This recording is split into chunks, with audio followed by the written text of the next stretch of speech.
Fuck the Devil May What's up, Cry sluts? anime. Guess who just got out of prison? Fuck the Devil May Cry anime.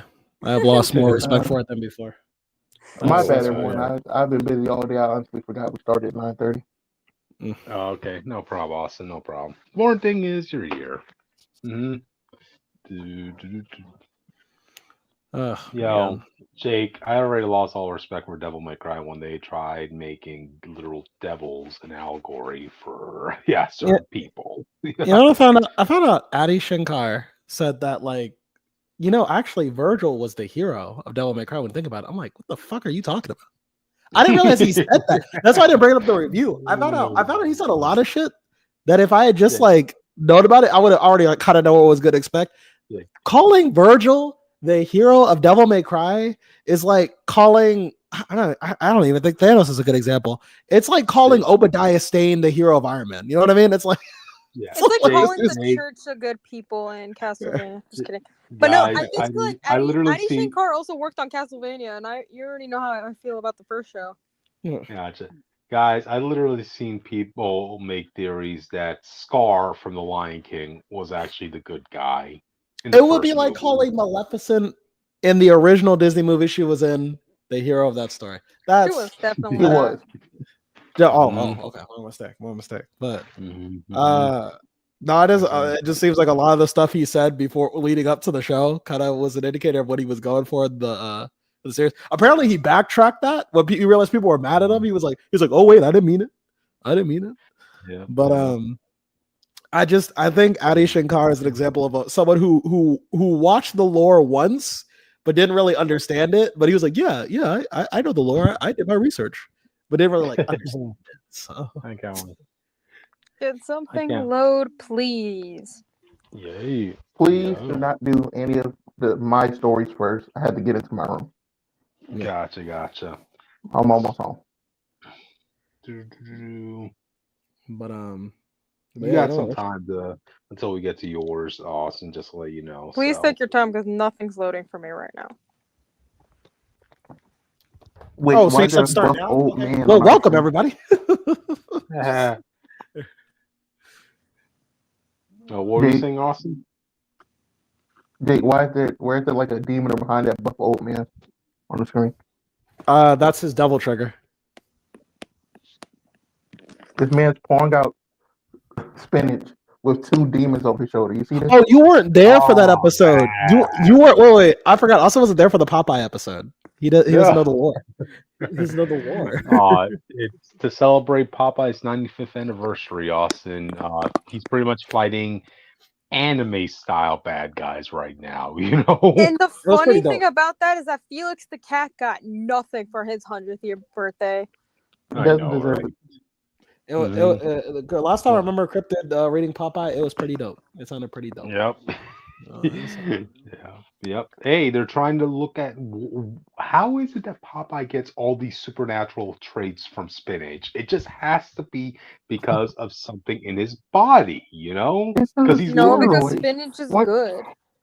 No, I mean they literally analyze it in the book like this is just literal regular spinach. It has to be the body's makeup that reacts to the spinach that's given its power, you know? But I'll get more into that. I'll give a recap when we get to that book. So, yeah, I know it's been a while actually because even when I was at my comic book shop, like almost nobody was buying it. To be honest, my comic book shop was like, "Yeah, we only have one issue here, and we got it for you." So, oh, thanks. Damn. That's my comic shop with Christopher Chaos with me. There you go. So, guys, just want me to get started? Yeah. Okay. Well, anyway, so welcome to Comic Crack Live, the news and reviews of the week, audience. You're here with me. Who am I? I'm Cryptid the Zeker. I am your main speaker. I'm Cryptid the Zeker man. Beep, beep. There you go. As I, Jake Tylenol, one of the few devils who may shed a tear during an unlikely movie. Okay.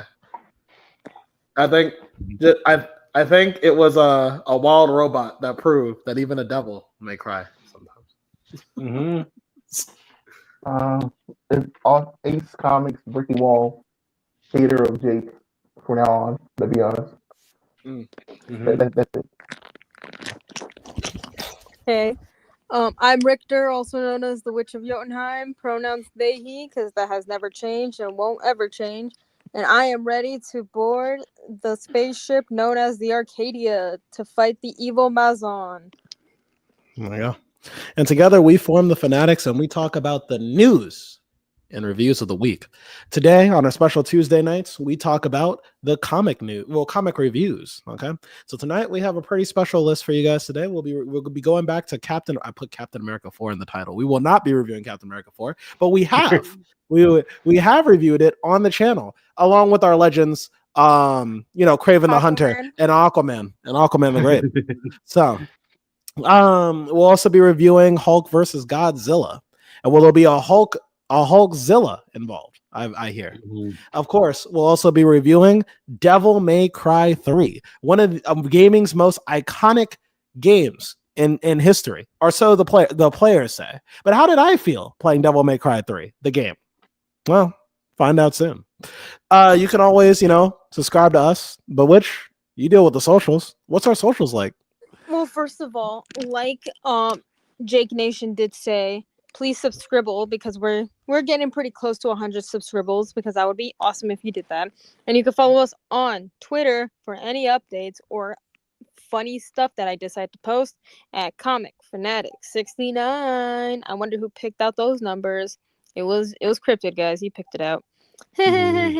Just kidding. Anyways, but if you don't want to follow the whole squad, because I get it, but you want to follow little on me, you can follow me on Twitter at Witch of Jotun with an E instead of a U, because I'm too lazy to change it now. You can also follow me on TikTok, Instagram, and Twitch at witch_of_Jotunheim, because why not? My Instagram already went through a rebrand years ago. I'm not doing it again. You can follow me on Blue Sky and Tumblr at Northstar Aria, because why the hell not? You can also follow me on rednote/Xiaohongshu at Witch of Jotun with a U this time. And you can also follow donate to the cause. You can buy me a coffee at Witch of Jotunheim on coffee. KO-FI. And Austin is on his way home, but trust me, he will show up soon in Devil May Cry. Crypt is in the same spot, but he might answer the call to go fight some weird aliens with a certain pop-eyed sailor, if you catch my drift. And Jake, are you fighting demons or are you a Bionicle? Which one are you today? We're fighting demons on our way back to Bionicle. Okay. That sounds pretty neato. Well, let's get this show on the road, shall we? Gotcha. So, all right then, audience. With that out of the way, let's go on to the first comic of the week. Oh boy. Wait, hang on, Cryptid. Is that Freedom I see? Yeah, there ain't freedom, but there's a hell of a lot of slavery going on in this. Oh wait, I'm sorry. That's the man. That's the man who punked my boy MCU John Walker, my goat, my legend. Yeah, the guy who stole the spotlight. All right. Yeah, he stole my boy's spotlight. God damn, I hate Sam Wilson. But anyway, so yeah, Sam Wilson, Captain America #4, audience. And I gotta tell you, take a shot of whatever drink is your preference of every single time we're going to mention black in this discussion. So Black? Yeah. Yes. You know, our only black representative just left the call. I'd be careful. Okay? Yeah, be careful with what you say. Oh, of all the times, Ross, and not to be here. All right. I mean, okay. So, any audience, if you need a recap, remember this Eagle Star group that's taking black people into their sky city in the sky and mind controlling them into being slaves at a plantation in the sky, but they have a mechanical mule, so it's all good, right, audience?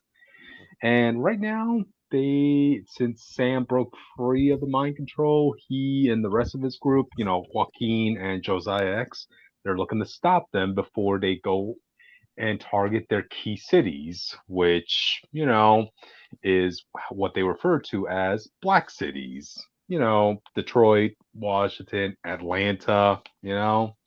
Damn, damn. So, how's this issue start, audience? Well, we actually start with an OG fan favorite, actually, Eli Bradley. You know, Patriots. Who's like, okay, well, where's my uncle? Yeah, where's Josiah? Uncle Joe? You know, we were supposed to have checkers 2 weeks ago. Okay, nah, another week passed. Like, yo, where is he? I haven't seen him at all. Oh my So fucking god, then he you, fucking dead. yep. So what does Eli decide to do? He calls uh, his buddy War Machine for help. Because remember, only recently, audience, does it seem like Rhodey is all of a sudden an important character into Eli's life, even though they've never met each other, or Eli has never once mentioned any interest in Rhodey and ever in his appearances. You know? He's I been mean, to the what? cookout, sir. He's been to the cookout, the Wakandan cookout. That's what I meant. It's fine. They all met at the cookout, okay? The Wakandan cookout, bro. Gotcha. So anyway, so when War Machine was able to pinpoint where Josiah is, so Eli calls his buddy Wiccan to hook him up with a magic spell.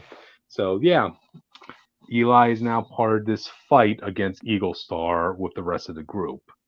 And to be honest, he really just doesn't feel like he was needed in this. Like it seemed like the whole group had things undercover on their own. And but I guess he was just here just for fan service reasons, you know? And I will say this, he has a new design. Well, the only new design really is that he has hair. And this is something we kind of talked about previously, but it does kind of make him look like just any other standard kid at this point. Let me bring up a picture of him. He looks Do-do-do-do. wrong with hair. I don't. Yeah, Is that just yeah, me? yeah. It takes away his individuality, you know? Like, if I take this head mold and put it into, like, let's say Miles or Sam Mr. Terrific. or Mr. Terrific, yeah, Mr. Terrific or War Machine, yeah, I wouldn't question that that's them. But when, Eli didn't have hair, okay, I could say that's Eli, you know? So, yeah, just really not thinking the hair. But anyway, so yeah, audience, the group they fight off the forces of Eagle Star. Sam wants to destroy his whole base because yeah, okay, come on, this has a whole bunch of bad mojo going in it. But the whole group convinces him, oh, let's not let this little hiccup of slavery stop what could be a good thing for the community, Sam. You know, like yeah, let's just hijack this ship and still continue to work and have this be a place for only people of color, in the sky, So, all right, so Sam gets convinced by this. Even like his cousin Billy, who she kind of has her own 1v1 fight against the Wakandan lady who was the one who engineered this ship, right? And let me see if I can find the exact lines. Billy's telling her, okay, you threw our people under the bus. And I kind of like what the Wakandan lady says.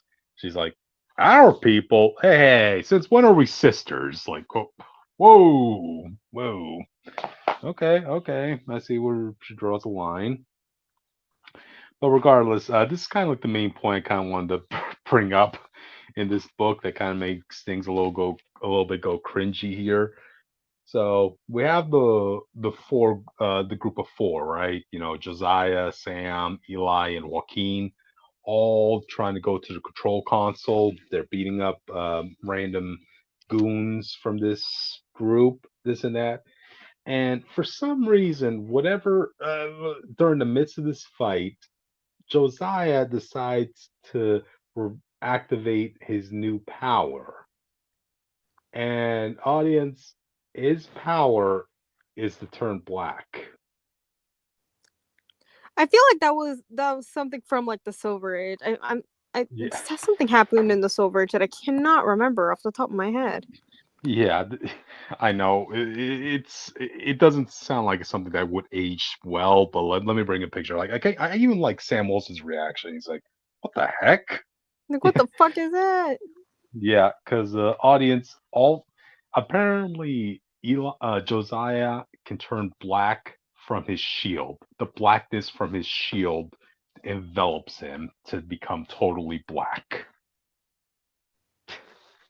Like And, ink black? um, like shadow black. Like yeah, Like the um, hedgehog black? as black as you can get.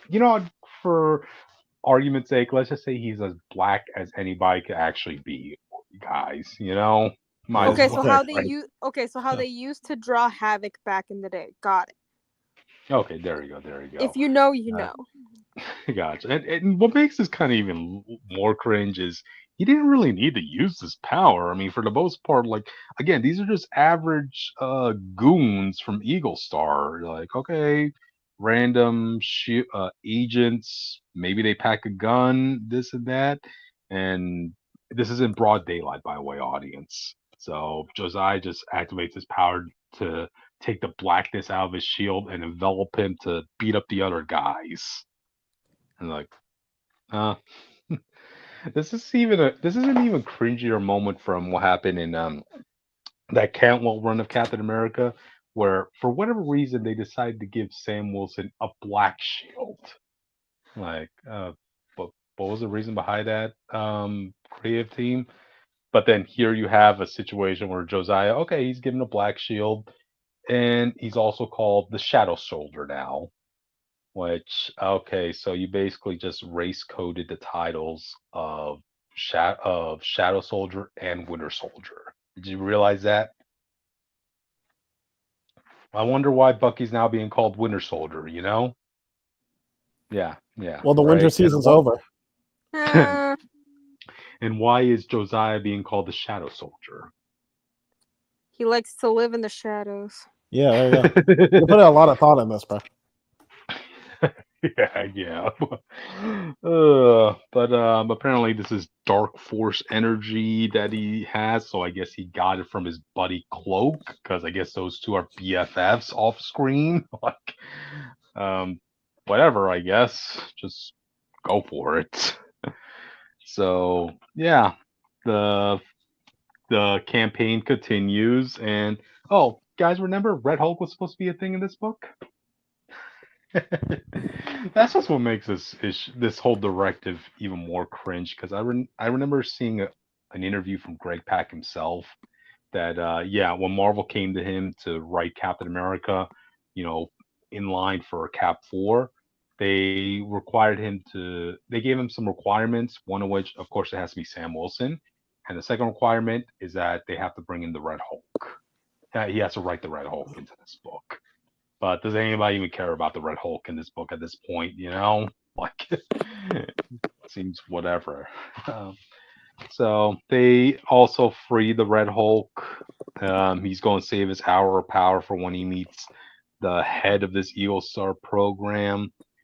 They fight it out, and wouldn't you know it, the head of this Eagle Star program, he gives his own monologue that, like, hey, the reason I'm doing this for you people is because, hey, global warming basically is going to destroy the world. Now, I gotta ask you, if you're in the Marvel 606 universe, after all the events, after all the doomsday level crisis is going on, are you really going to tell me that's going to be global warming that's going to blow up the world, that's going to destroy civilization? You Yes. know? Yes, I Which do actually, Cryptid. Yes, I do. Which I gotta say this: if the world ends up being destroyed by global warming, then I gotta say, Iceman, you are the worst superhero in existence, That's man. true. Like, That's true. He dude, froze New York and hell one time. He could yeah, stop global warming if he wanted to. He's just too busy being a messy gay bitch. but that's what I'm saying. Like, if you're telling me that the world does get destroyed because of global warming, like Iceman, you're literally living in the Antarctic right now, dude. you're an Omega level mutant, dude. Like, I'll be Actually, kind you of know, real shit. Iceman should just go to the Arctic and like freeze the ice caps every now and then. You know what I'm saying? Yes. I mean, Yes. what's stopping him? He's literally living there, Jake. I mean, Yeah, come no, it's on, crazy. Yeah, yeah. So it's kind of weird that they're trying to turn this whole thing into an allegory of like, look, the global warming thing is going to destroy the Earth, make the land No, I uninhabitable mentioned in the our next real 5 years. life. Yeah, but I'm talking about in the context of the 616 universe. You know? Did you guys not pay attention when I was talking about that one Namor book? Uh, I mean, you did uh, review a Namor book. I don't know if it's the one that you're talking about, but I do remember you It was reviewing when it. he was an old man. Oh, And he okay. got punched in the face uh, by Luke Cage that one time. okay, okay. Wait, so how long will it take for Namor to actually look like an old man, given his It was a while longevity? because even Steve looked like an old man, but Namor looked still kind of young. Mm-hmm. Oh, you know. Yeah, yeah. I get. It sounds like Namor needed to have a chit chat with Iceman to kind of solve that global warming crisis. So, Yeah, yeah. his solution was so that him and the Atlanteans could flood Earth. Oh, okay. So in that case, Namor is actually welcoming global warming because that will expand his empire then. So, yeah. Well played, Namor. Well played. But anyway, so basically the head of Eagle Star is like, okay, I tried giving you people an ultimatum. I was going to let you all thrive under my rule in the sky. I mean, yeah, I gave you people what you want. You wanted 40 acres and a mule. Screw the mule. Gave you a mechanical mule. So you guys don't seem to be grateful for what I did. So you know what? All these cities, Atlanta, Detroit, and Washington, I'm just going to blow them up. I'm so yeah, you basically have two choices for anybody living in those cities, right? You either get blown up or you choose to live your life as a slave in the sky. Oof. Oof. Oof. Does anybody want to comment on that? You live long enough to see yourself be free, or you die as slave. I guess. I don't know. Yeah. So that's pretty much how this issue ends. I mean, we do get a full body shot of Isaiah Bradley at the end, but that's it, really. I mean, now that I look at Isaiah right now, right? Yeah, I should have brought the picture up. It looks like he has stitches in his head. I'm like, what the fuck is that? Is the writer trying to reference that he got lobotomized or something like that? Like, what? I guess. Eh, whatever. Greg Pak, you let me down, dude. You let me down, dude. But you know what? I won't even give Greg Pak that much of the responsibility of this issue because I just realized that this is actually a co-written book. The other person who deserves just as much of the blame of this cringe is Evan Narcessi. And yeah, just looking up like the previous books he's worked on, I can only assume that he's part of the community. I mean, how many Black Panther? Just looking at all the Black Panther related books he's written. So, Oh. oh geez. Again, audience is this was an embarrassment right here. God dang it, dude! Like, and I was looking forward to this book. Oh wait, Austin's back. To do Oh. Austin. There was no way you were looking forward to this book. There was That's the every fucking way. He wanted to see the black struggle, bro. He wanted to feel one with There's the. no. Before we knew about this book, all we knew was for some random reason, Dan was gonna be fighting the second Red Hulk. I don't believe Critic was excited for that. He was excited for, bro. I was excited. I was excited for Sam getting a book. I was excited for Greg Pak writing a book that didn't involve him writing an Asian character because I felt like he has more variety and talent as a writer than to just write one specific group of people. But yeah, Clearly, you were wrong. yeah, I was wrong. I will take the L on this one, audience. Greg Pak, your glory days are long behind you. So, Austin, were you here when I discussed Josiah's powers? No, I just got here. Okay. Well, Josiah, he gets the power to turn black.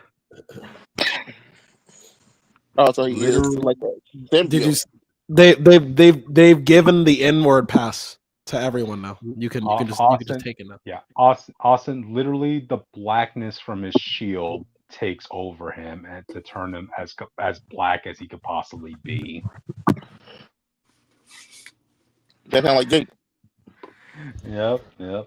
And oh yeah, you weren't here when I was doing the monologue from the villain, right? Who's like, okay, I tried giving you people salvation, you know. Whoa, you people! Whoa, whoa, Whoa. oh, hey!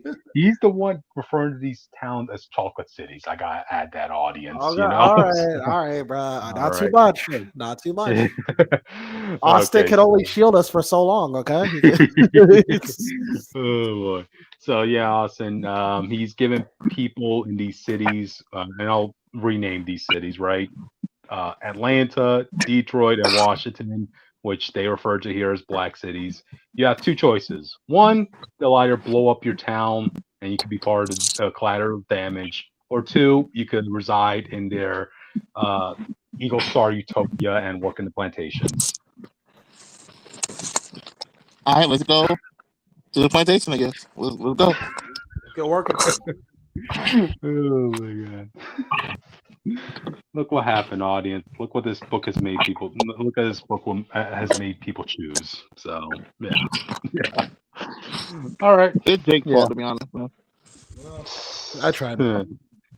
Listen, And if Austin, y'all just supported, go ahead, Jake. Jake. Oh Jake well, Dennis. he's not here. oh no, I was saying if you just supported more of my glorious king MCU John Walker, this wouldn't have happened. I'm sorry. He would have stopped it. Gotcha. But all right then. Yeah, that's really it for this book. One more issue left, audience. Let's just hold each other's arms. We're going to embrace each other for the last issue. All right, we'll go through this together. So, all right, let's move on to the next. Oh my god! All right, guys, it's been a journey, but welcome back to the saga of Sparta, to the Sons of Sparta saga. Okay, with Devil May Cry 3. This is known by the fan base as the greatest Devil May Cry anything to ever come out in a piece of existence. I mean, like literally, we're like 5 games in, and people love Devil May Cry 5, but I know people be like, but damn, 3, it was something else. You don't understand. All right. Devil May Cry 3's plot is, as usual for most Devil May Cry games, very simple. Dante, 19 years old. This is a prequel, by the way, to the first one. Dante hasn't killed Mundus. He hasn't beaten Mundus yet. He hasn't avenged his family, okay? He's actually just a 19-year-old punk, and he's trying to start his own business. Yes, he's more motivated than you were at 19, okay? Wow. But the problem is he just doesn't know the name for the company. What is he going to call this? Call this company of demon slaying shenanigans? Who knows? He doesn't have time to think about it, though, when a giant tower grows in the middle of this city. And as he fights these demons that are after his amulet, he looks up into the sky, and what does he see? His twin brother, Virgil. Dun dun dun. And when I say they're twins, I mean literally the only difference between them is that Virgil has his hair slicked back. Like that's his defining thing. Like he slicks his hair back and he's a different character. This game's so stupid. But anyway, so your mission is to climb up to the top. No, they're just identical twins. No, but I'm saying it's stupid. It's fun. I like That's it. how But most twins do. They just change their hair they slightly. slick their hair back. He just slicks his hair back. He's like, I'm Virgil now.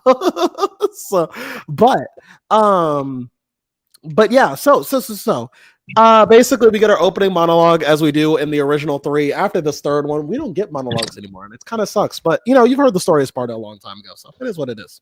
So we start off with Lady narrating. She's like, "You've heard of it, haven't you? The legend of Sparta. When I was young, my father would tell me stories about it. Long ago, in ancient times, a demon rebelled against his own kind for the sake of the human race. With his sword, he shut the portal to the demonic realm and sealed the evil entity off from our human world. But since he was a demon himself, his power was also trapped on the other side. I never believed it. I thought it was just a child's fairy tale. I discovered that the so-called legend wasn't a myth at all. Sparta existed. How did I know? Well, I met the sons of Sparta, both of them. Though the same blood of their father flowed through their veins, the two battled each other fiercely like arch enemies. It seems as if they drive some twisted pleasure from this brotherly fighting, but in the end, only one was left standing, and that's where our story begins. Right off the bat, I gotta say, this game feels like an actual sequel to Devil May Cry 1. I know there's a game called Devil May Cry 2, but mechanics-wise, gameplay-wise, the new additions, even like the settings, it really is the real sequel to Devil May Cry 1. Like, if they should have just been Devil May Cry 1 and 3, really. And I said before that there's no reason this is a straight sequel because the other one, people didn't like the other one. Yeah, and to be fair, like I think 2 has it's like if you look, it has a diamonds in the rough, but 3 is like the real sequel. So,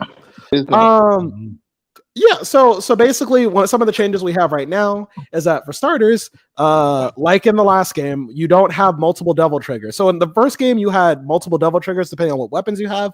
In this game, you don't get a devil trigger because you don't believe in your father. You get it later, but just not at the beginning. Instead, what you get instead of multiple devil triggers is multiple styles. Dante has multiple fighting styles that help you kind of tune to what type of player you want to be. But the problem is you can only select one at each checkpoint. So some of yours is like Sword Master if you want to focus on your combos, Royal Guard if you want to block enemies. As of like early stage Royal Guard, it's not really that useful. I found out the hard way. You have the Trickster, which allows you to dash across the map, which helps you if you want to evade and counter a lot easier. Doppelganger to make 2 different versions of yourself. Quick Time if you want to freeze time briefly. And I think there's one other I'm missing too. Oh, Gunslinger as well. For like I'll tell you're wrong. Okay. Oh, there are multiple devil triggers. That's not me joking. What?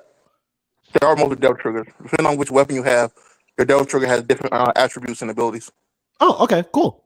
But that said, yeah, so you get different styles per check. Different styles which you only can play as 1 per checkpoint.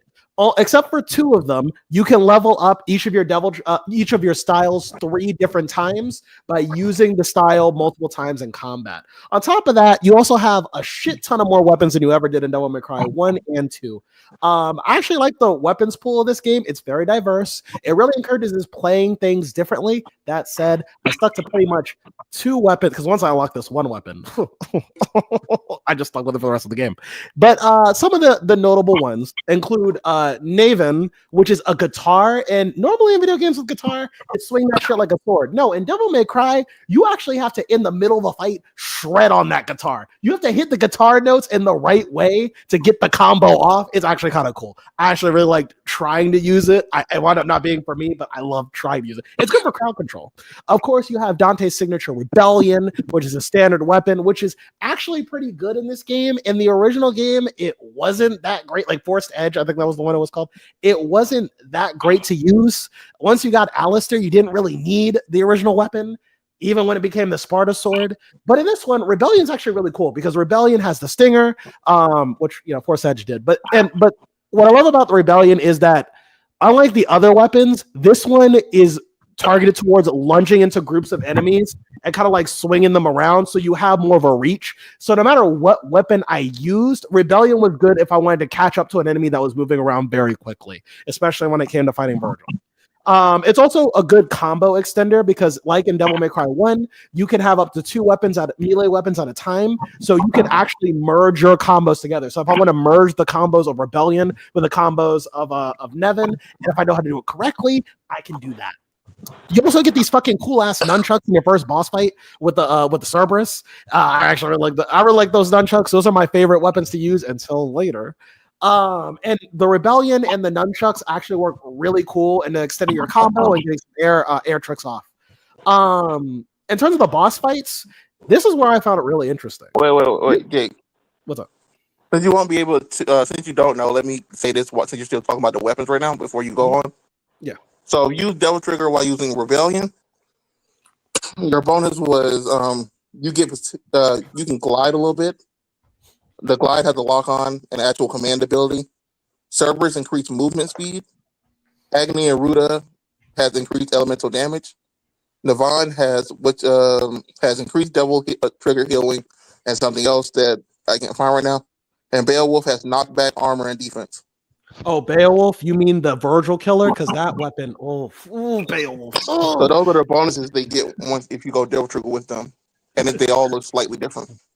Yeah, I was gonna get into Beowulf, which is my favorite weapon in the game, because in Devil May Cry 1, I had two weapons I really loved: the Alistair and the Ifrit. And Beowulf, it isn't as good as the Ifrit, but it is a boss killer. The only disadvantage it has is, unlike the Ifrit, it doesn't have the firepower added to it. And but it does have the ability to where you can it does have the punch combos, and you can charge up your punch for extra damage as well. When you fight Virgil at the end, this weapon, if you know how to counter him, will make quick work of him until he starts being a cheating little bitch. Fuck that guy. But yes. Boss fights are interesting this time around. They actually follow a Mega Man design philosophy at some point. At some point, when you get some of your weapons, they have elemental abilities. So like the nunchucks are ice-based. Agni and Ruta's weapons are like wind-based when they come together. The Navon is like say again? Yeah, but and then the Navon is electric based and all this other stuff. Now it does involve some experimentation, and you really don't need it, but depending on the bosses, some of these weapons can be used as weaknesses. There is a boss rush later in the game. You could choose to fight up to 6 bosses, or you could choose to fight all 8 of them. Just unlike a Mega Man game where you have to fight all 8. But yes, using these weaknesses against the bosses will make the fights go a lot faster. On top of that, you have a bigger gun pool this time around. You can get a sniper rifle, which is really OP, and you can get a rocket launcher later in the game. Of course, you'll have your signature weapons, the ebony and ivory, and a shotgun as well. I'm sure there's weapons I didn't find in the game, but that it is what it is. Loser. There is a useless one where you can like lock onto, like, it's like a little laser thing. I couldn't make it work. I tried, but it is what it is. But yeah, in terms of the enemy pools, unlike Devil May Cry 2, are way more diverse. Each enemy will have a slightly different way of countering it. Now, this will rarely get in the way of your combo game, because Devil May Cry is all about combos and flashiness and really feeling like you're Dante, the son of Sparta. Of course, there are enemies that I feel like do kind of go against the design philosophy of the combat. There is these one enemy types that I find annoying because they go through walls and you can't reach them. And so like, and usually in Devil May Cry 3, you're in an enclosed space most of the time. So there's going to be times where you're comboing these things and they get away and they go through the walls and then they raise their shields back up. So you have to fight them all over again. I hope these don't come back in Devil May Cry 5. They're annoying as shit. I hate them. They have like a large health pool. What I wound up doing is I wound up just sniping them till they died. But the enemies are pretty. We just lost. The enemies are pretty mid. And anyway, No, the art direction. Okay, now he's back. I went away. What was the last thing I said? anyway, the enemies are. Okay. The enemies are way more diverse than Devil May Cry 2, which is great because Devil May Cry 2 was kind of ass with it. This time all the enemies kind of have their own purpose, their little personalities and little quirks. Each one has a different. You can't juggle them all the same. Some have different like criteria to get them to juggle in the air to get those combos off, but some of them aren't really all that great. There is the one that has this problem. It's a ghost that kind of like goes around you, and you have to break its shield before you can damage it. But the problem is this ghost can disappear into the walls of the level where you can't chase it, and it's really annoying because it prolongs. It usually shows up in pairs of 2, and it's really annoying to fight. So if I can avoid it, I just don't really fight those things. They're just kind of annoying as shit. But yeah, in terms of the enemy pools, really more fun to get around. The soundtrack in this game, my God, the soundtrack for Devil May Cry 3 is fantastic, especially the final boss theme. Listening to it and fighting to that theme, it's so cinematic. I listened to it in the car while I was driving around today. It's really cool. But yeah, and I think all the character themes are really well done. In terms of the story, Adi Shankar, you're a son of a bitch, because this story is like leagues better than whatever the fuck you put on there in like 8 episodes. Devil May Cry, the more Devil May Cries I play, the more I'm excited to play 5, because seeing Dante's story from start to finish has been kind of a treat to see.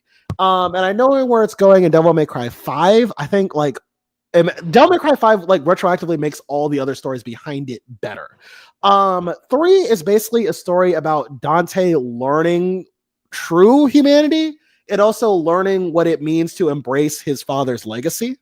When Dante's like a 19-year-old punk in this story, he doesn't give a shit about anything. He kind of kills demons because he's on like this like fuck you killed my mom shit. But outside of that, like who cares what happens to humanity? That's kind of the mentality you're kind of given. And when he fights his brother, he doesn't really have a reason other than the fact that, like, well, I used to do it as a kid, so I just want to do it again. I don't really. To be fair, hey, Virgil actively told him to come here. That's true. And Virgil did say, hey, get your ass up here. Let's scrap. Let's scrap like we were kids, bro. Let's scrap like we were young. The problem is Virgil ain't the same as when they were kids. Virgil has a reason to fight. And that's why for the first time, not the first time. No. Well, the first time in the game's timeline, Dante actually loses this fight against his brother. You actually see Virgil stab Dante in the gut, and he's fucking like dead. Look, he's like almost dead and shit. You're like, oh no, Dante. The reason for this is because Virgil has a reason to fight, and Dante doesn't. So when he's fighting, it's like Virgil has more to lose than Dante. And Dante has to learn this lesson that, like, if I'm gonna fight my brother, if I'm gonna fight, I gotta have like have a soul behind it. That's gonna be a reason I fight. The reason this is cool is because this actually ties back into the anime too, because Dante gives a similar speech when he's fighting the final villain of that anime, and the guy's like, I have all this power, why can't I beat you? He's like, because you don't have a real reason to fight. You need a soul. So I did like how this lesson really stuck with Dante for the rest of his like tenure as a devil hunter. In terms of the story's presentation, this story works off the rule of cool over trumps all, but somehow it can stay emotionally grounded. I mean, after that scene I told you about where Dante gets stabbed by his brother and pretty much humiliated by his brother. His brother like leaves, and Dante unlocks this new ability, and he's like angry he lost. But then he's like, all right, back to the fun shit. And he jumps off of a tower, runs down the tower, starts killing a bunch of demons, throws a sword down. It starts shooting down like a fucking meteor. And then Dante chases after the sword. He's getting fat, like he's breaking the sound barrier, catching his own sword, jumps out in the air, and a giant whale eats him. That's the kind of this is the kind of stupid shit we're doing the whole game. Sir, that is a reference to Pinocchio. There you go. It's a Pinocchio reference in a Devil May Cry game. Oh, and how can I forget? I've introduced Dante and Virgil, but I didn't introduce our Devil May Cry girl. Every Devil May Cry story has a Devil May Cry girl. And this time we have Lady, our first heterochromia DMC girl. There you go. Lady is also very important to the story and also way more of a character than she was in the anime version. Lady, one time compared to 1,000. Yeah. Actually, did she even? I don't even remember her cursing that game. Yeah. So, Lady in this story, her mission is basically, I want revenge on my dad. Virgil is working with a guy named Arkham, and and so Arkham and Virgil are teaming up to get the 2 amulets of Sparta so they can open a portal to the demon world, so Virgil can claim the true power of his father. Okay. Arkham is working with them, and Lady is after Arkham specifically because she wants to kill his dad because her dad abused her as a kid and killed her mom. It's kind of funny because Dante is also dealing with daddy issues in this game, and his mom was also killed by demons. So they kind of have something in common. Too bad Lady doesn't give a shit. Every time Dante and Lady run into each other, as I said in the anime review, the point of it is Lady is a badass. Don't get it twisted. There are scenes where she will take care of hordes of demons by herself just as stylishly as Dante and Virgil would, but in her own way. Human. She's and the best part is she's a regular human. She's just a human, but she can do it. But when she runs into Dante and Virgil, she's just outclassed. There's actually a fight scene in the game where Dante and Virgil are fighting each other.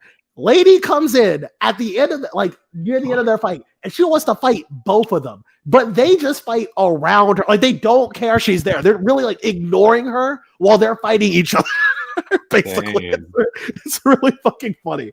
And like because they keep she's trying to like interject. She'll throw her like her bayonet at like Virgil, and Virgil will just like knock it out the way and go back to try to hit Dante. It's really kind of fucking sad.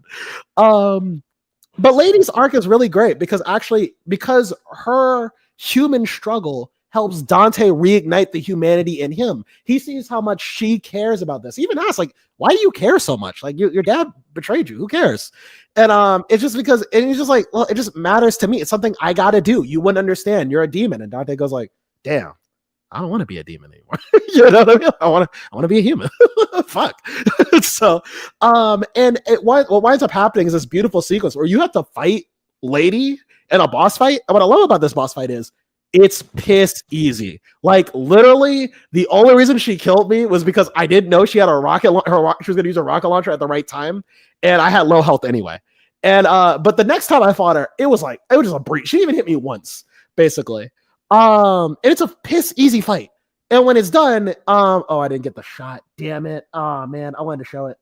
When it's done, there's a moment where Lady is trying to shoot Dante and her back's against the wall, and Dante's just casually walking to her, and then he does like the little like flirtation thing where he puts his arm on the bookshelf and just leans into her. He's like, "You're done. Stop."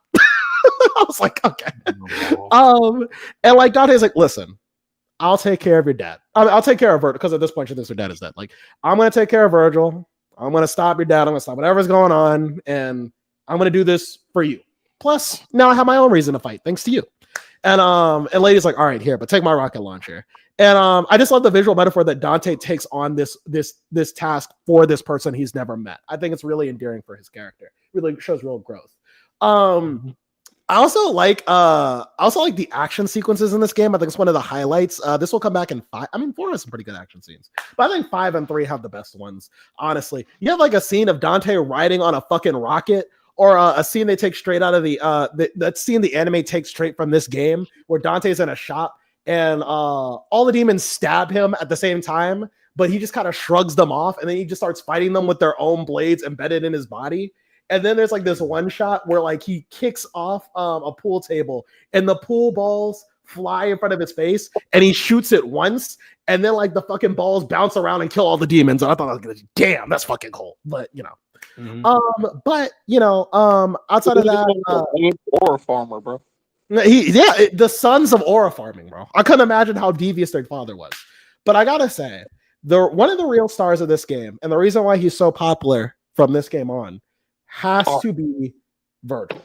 Virgil is one of the greatest, I would say one of the greatest, top 3 greatest rivals in video game history, because he's written in such a nuanced way that like a lot of people wouldn't understand. And I'm actually really worried about how the anime is going to handle him, because there's a small character trait about Virgil that like I don't think Adi Shankar is going to understand based off how he talks about the anime.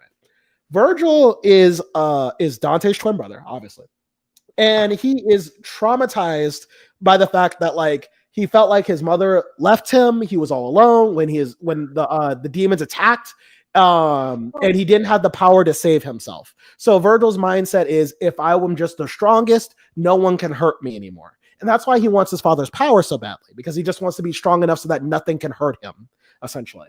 That's the reason he fights. That's the reason he pushes himself so hard. But he feels as if to get to this part, he needs to give away his humanity. So, but the thing about it is that I really like the themes of this story are like so fucking good.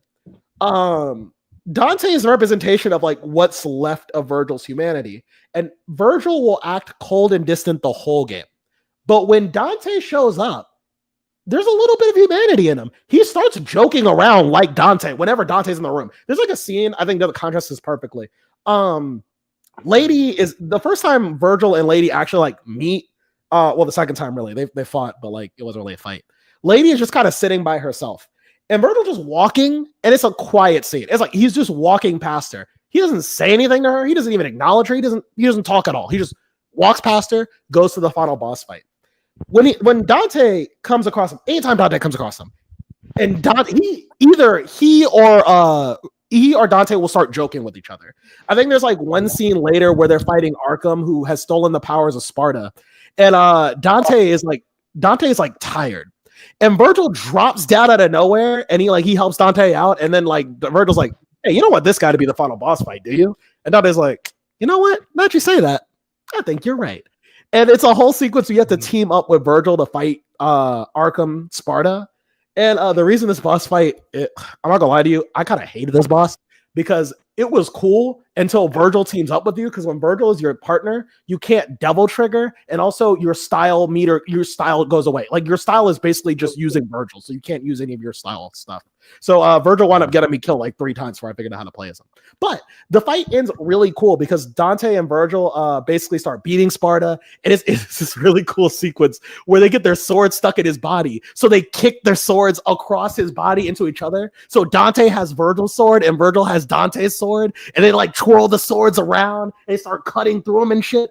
And then Dante pulls out his guns to finish him off. But Arkham knocks one of the guns out of his hand. Virgil catches the shit. And he goes like, you know what? I'll try it your way for once. Dante goes like, remember what we used to say? And they go back to back, lock in the guns, jackpot, shoot that shit. Kill that man. He goes like, don't do it. The guy fucking dies. It's really fucking hype. It's still not my favorite jackpot in the series, but it's a really good one. Okay. But after this, they have this tragic fight at the very end that's really heartfelt. Where Dante and Virgil fight into the pits of the demon underworld. Where I'm sure there's many demon immigrant children that are blaming Sparta for damning them there or whatever. So in the games, weak demons can bury no problem. That's just a problem that I made up for the anime. Yeah. So Dante, yeah, like Austin said, there's not a real issue. There's just a game thing. This is like anime thing. So Dante and Virgil fight, and it's this really like quotable scene where like Virgil's like, "Give that amulet to me." No way, you have your own. Well, I want yours too. And then they clash and shit. And Dante says this really powerful line. I said it before, where he talks about how like basically like we're the sons of Sparta. Within each of us flows his blood, but more importantly, his soul. And right now, my soul says it wants to stop you. And then they have this like climactic final fight. And the way it ends is like so sad. Where like they do the final clash, and Dante winds up winning. And I like this scene because it shows how much Virgil cares about Dante. Where he's like, and this again when DMC5 comes around, this gets a callback. I like it. Like this really fixes DMC5, makes it really cool for me. Virgil is going to fall into the pits of the demon underworld, and Dante wants to go with him, but Virgil stops him and he says, "You got to leave because you know you don't want to be here. I'm going to stay here because it's our father's home, and this is all I got for me. Like I don't want to go back to being human." And Dante. We just lost Jake. And Dante grabs his Dante grabs his amulet from Virgil, and Virgil falls to the underworld. And after Virgil falls to the underworld, he wakes up and says, "You know what? I'm going to go try to fight the Demon King while I'm weakened and dumb." And then he gets beat up and kidnapped and tortured for 10 years. Wow.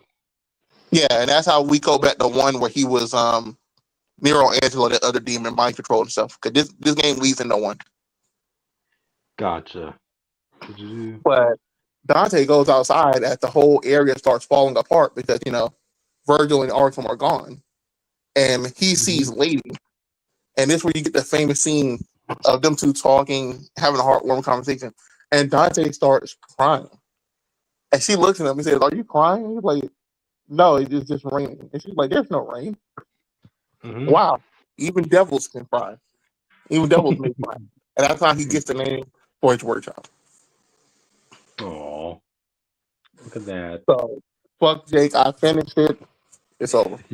It's over, Jake. It's over. Just like it was over for Johnny. Well, we might have to message him. I don't think he knows he's gone. Oh, okay. Oh, he's coming back. Okay, there he is. Jake.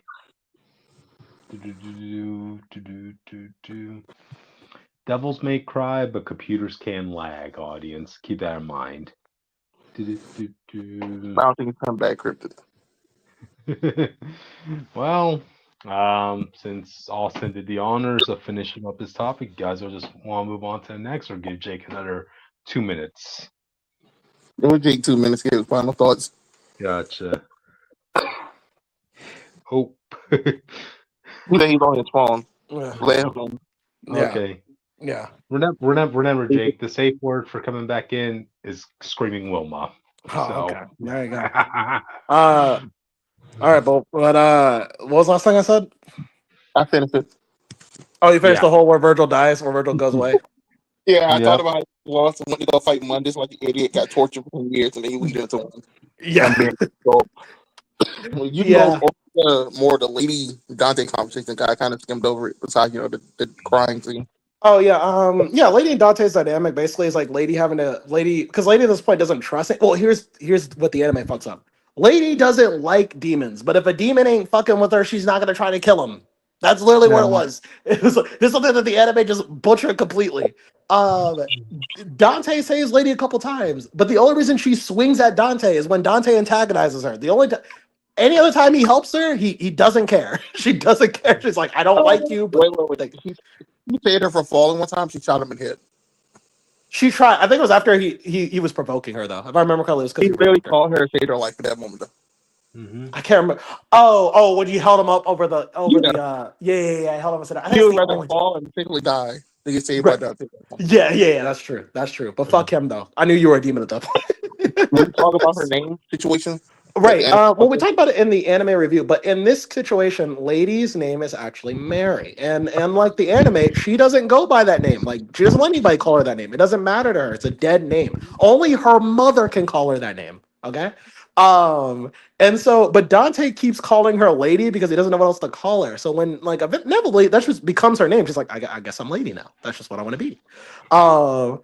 Oh, also a shout out to her dad because her dad is the hugest gaslighter in the entire series. Oh my god, there's like a scene where Virgil stabs him, right? Like they do the classic like villain betrays villain type thing, and Virgil stabs him, and this dude's like dead on the floor. And then Dante and Lady come in and see him dead and shit, and like a lady's like, "Did you kill him?" And Dante's like, "What if I did? Fuck you. What are you gonna do about it?" And so, but eventually they have their first like real fight, and Lady pours her heart out about like why this matters to her and all the abuse she went through as a kid and all this other shit.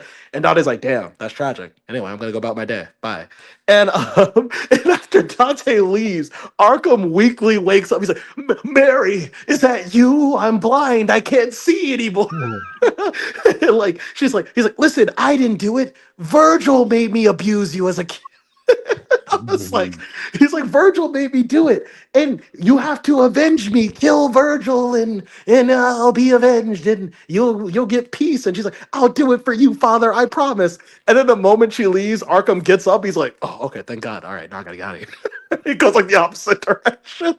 The only reason he told her all this was just to get her to fight Virgil and Dante, so he could steal all three of their blood and put it in the machine to make the thing work, basically. But Also, don't you know? Arkham had a weird clown fetish this whole game, where he yeah, really showed the jester on all like in a purple jumpsuit. and he kept talking about spanking his daughter. So there you go. I wonder why. I wonder why they made a character named Arkham so associated with clowns. I wonder why. Okay. But yeah, so yeah, I think Devil May Cry 3, I think it's a story that like, it has its holes because it doesn't fill up every gap. This is why the anime should have just been Devil May Cry 3. Because I think it has beautiful themes. I think it's one of the greatest thematic stories and like Devil May Cry. Like I think 5 has a lot of good themes, but I think 3 just has better storytelling in terms of the themes. And I feel like if it was an actual show, you could flesh out the in-between bits and make the story even better. Because there's a lot to work with here. Unfortunately, we got a story about the White Rabbit and shit that didn't actually happen. So that's what it is. But That's canon. the White Rabbit's there, but he was only there to tell Dante about his brother. He wasn't really like the whole like Magneto thing. Hey, that's the guy that match. Leave that man alone. No, but yeah, Devil May Cry 3. It's one of the ones. It has one of the most satisfying endings too, because at the end, Lee does this whole monologue. Because when Dante leaves, he's like, that was a whole ordeal, and then he thinks about his brother for a bit, and he sheds a tear, and and Lady goes like, "Are you crying?" And he's like, "It's only the rain." He's like, "No, there's no rain here, bro. You're crying. I guess it's true. Even a devil may cry." Because I think that's a squeezed out in all 3 games. And then Lady does this like this really. Don't they imply that's why he chose the name for his business? Yes, because Lady. Because if you get the devils never cry. Yeah, if you get the bonus ending to the game, where if you kill 100 enemies during the credits, you get Lady doing this monologue where he's like, "Listen, I learned my lesson. Not all demons are bad. There's some good ones out there." Speaking of good ones, that guy, that good one I walked into before, he finally found a name for the shop. You want to guess what? You want to know the name? Devil May Cry, and then like Mhm. cuts to the title card, and that's how the game ends. No, It's a no. really cool. But in one, was it called Devil's Never Cry? Yeah, I think it's because Dante got mad at Lady, and he just changed it. He's like, "Fuck you, I Devil's really like Never that. I forgot. Cry." Gotcha. Yeah. But Devil May Cry Well, 3, great game. Highly recommend giving a playthrough. I'm on to Devil May Cry 4. Well, next time when we come back to Devil May Cry, we will have a new protagonist. What? Dante's not going to be the star anymore. How's that going to work? Let's find out. Gotcha. Sir, we already had a new protagonist in 2, by the way. She wasn't really protagonist. We're not going to this, the only this franchise. Okay? She wasn't a protagonist. That's all right. Gotcha. But anyway, I guess with that, we should probably move on, audience. So, alrighty.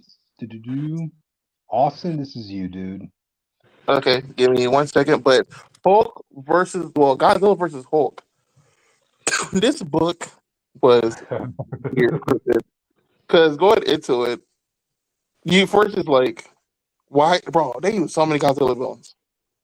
In fact, you know what? You can go to the first. You go to the first video. Bro, look at that. They said Mecha Godzilla. Bro, it was Mecha Godzilla. Jake, what's the spider titan called? Not Skilla. Like KUMO something. Jake is gone.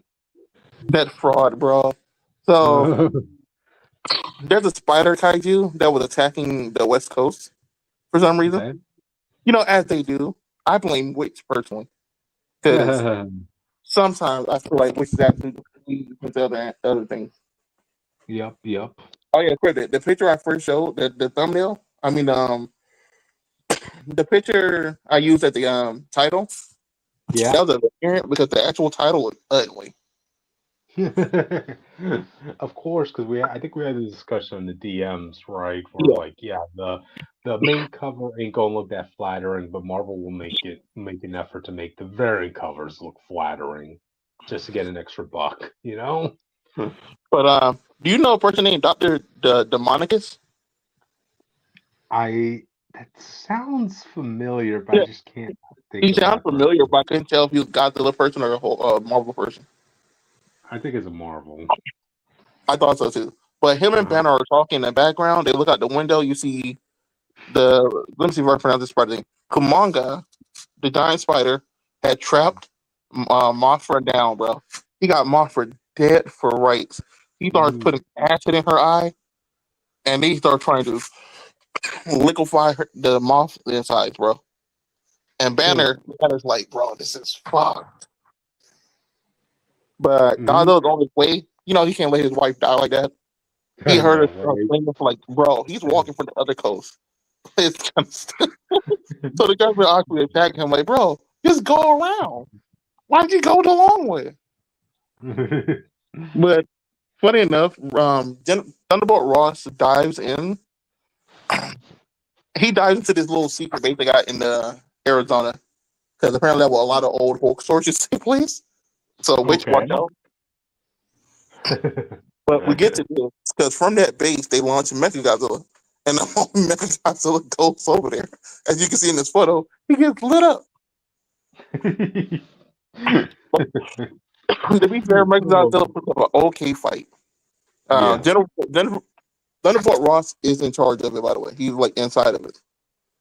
Okay. So he's shooting missiles, knock Godzilla down. They put some Sonic, like the Hulk. Remember the Hulk movie Sonic Waves attack bullshit they used to do? Yeah, the thunderclap. Yeah, well, what they did to Hulk himself. And remember when they had the tanks, like with the sound stuff? Oh, okay, yeah, I remember, yeah. So they put that in Godzilla's hands to kind of disorientate Godzilla. But as Godzilla's lighting Godzilla up, the spider comes in. And he's like, bro, that's my guy. I remember gonna kill Godzilla. So now we got a man, monster, spider, 3-way fight. And Godzilla's done playing around. He starts lighting everybody up with fire.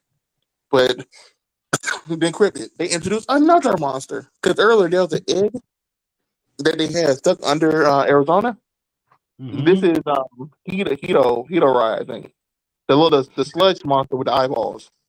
Funny Fun trivia fact, audience. That movie with Godzilla versus the Sludge Monster.